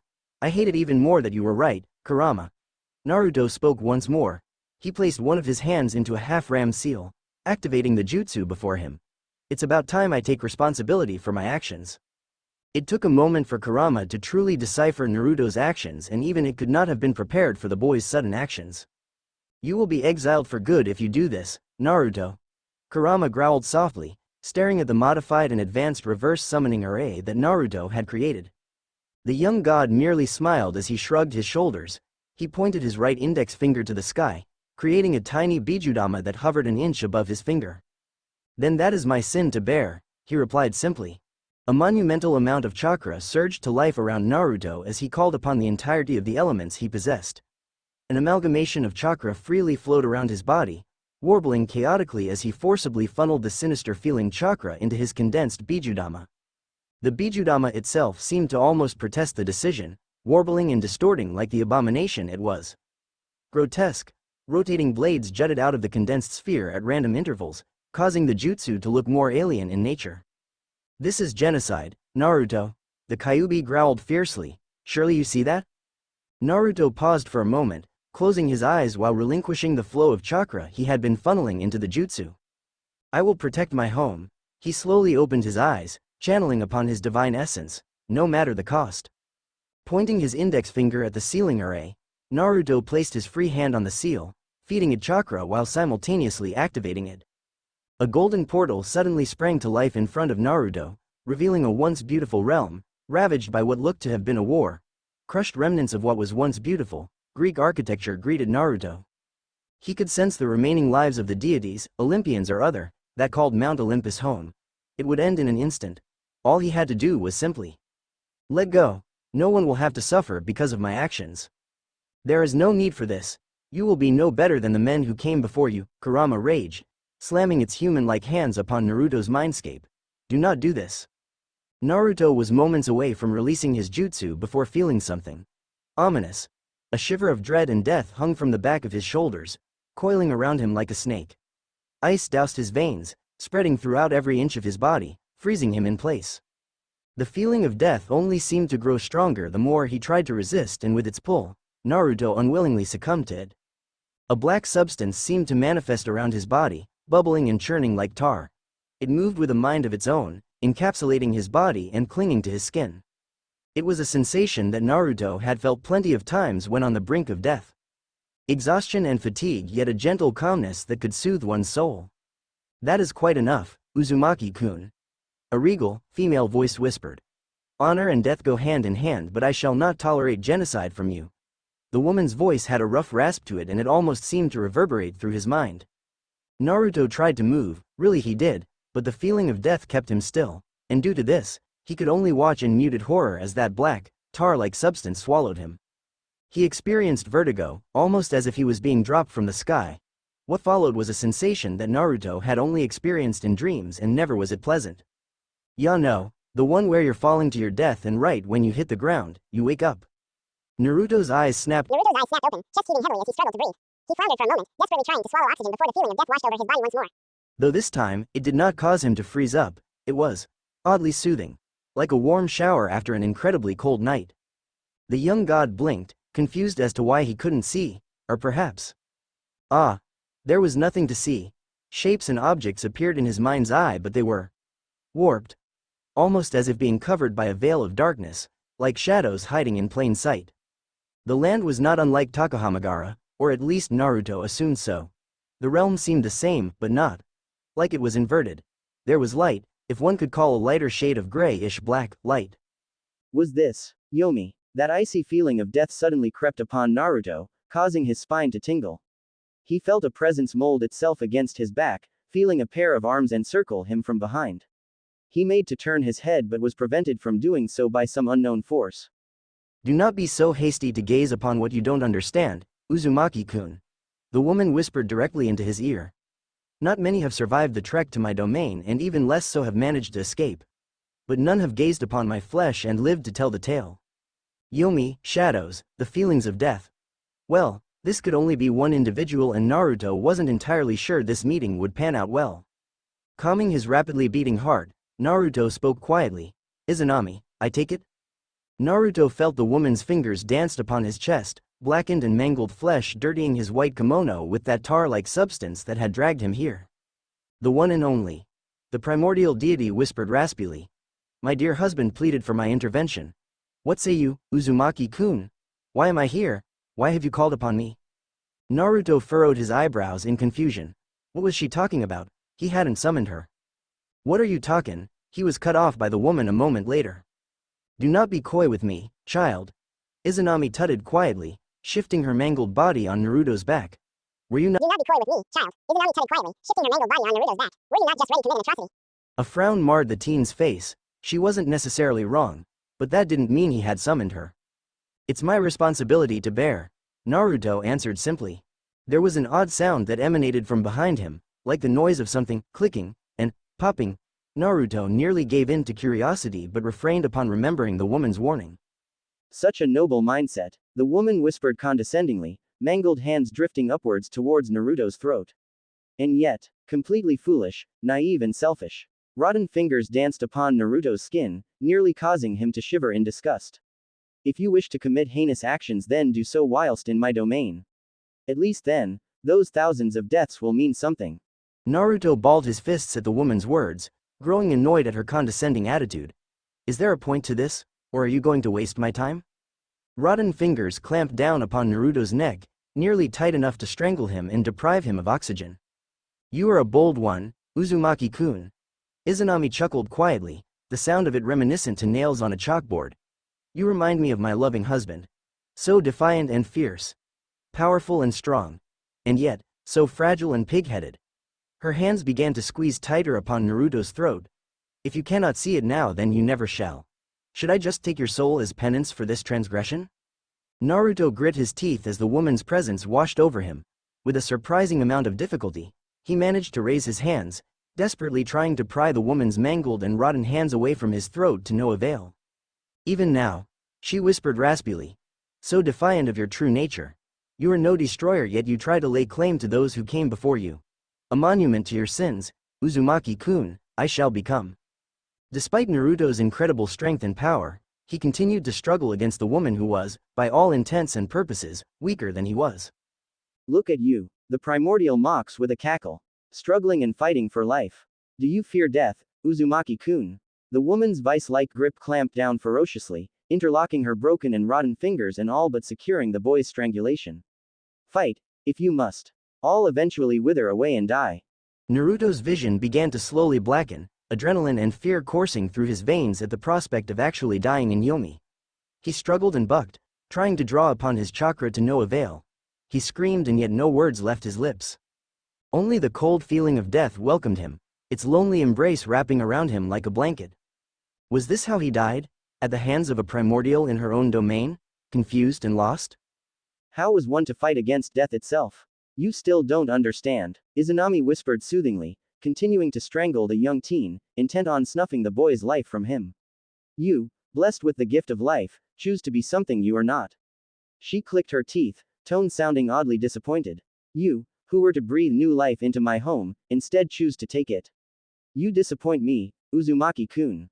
The woman's tone shifted, becoming somber. I will reborn you anew until you understand. Your soul will experience true hell. It pains me to inflict these horrors unto you. As Naruto's heart began to stop with his vision going black, he heard one last parting statement from the primordial goddess of the Shinto pantheon. The god of balance and life has a nice ring to it, no? Allow me to destroy what once was, and welcome what now is. The end.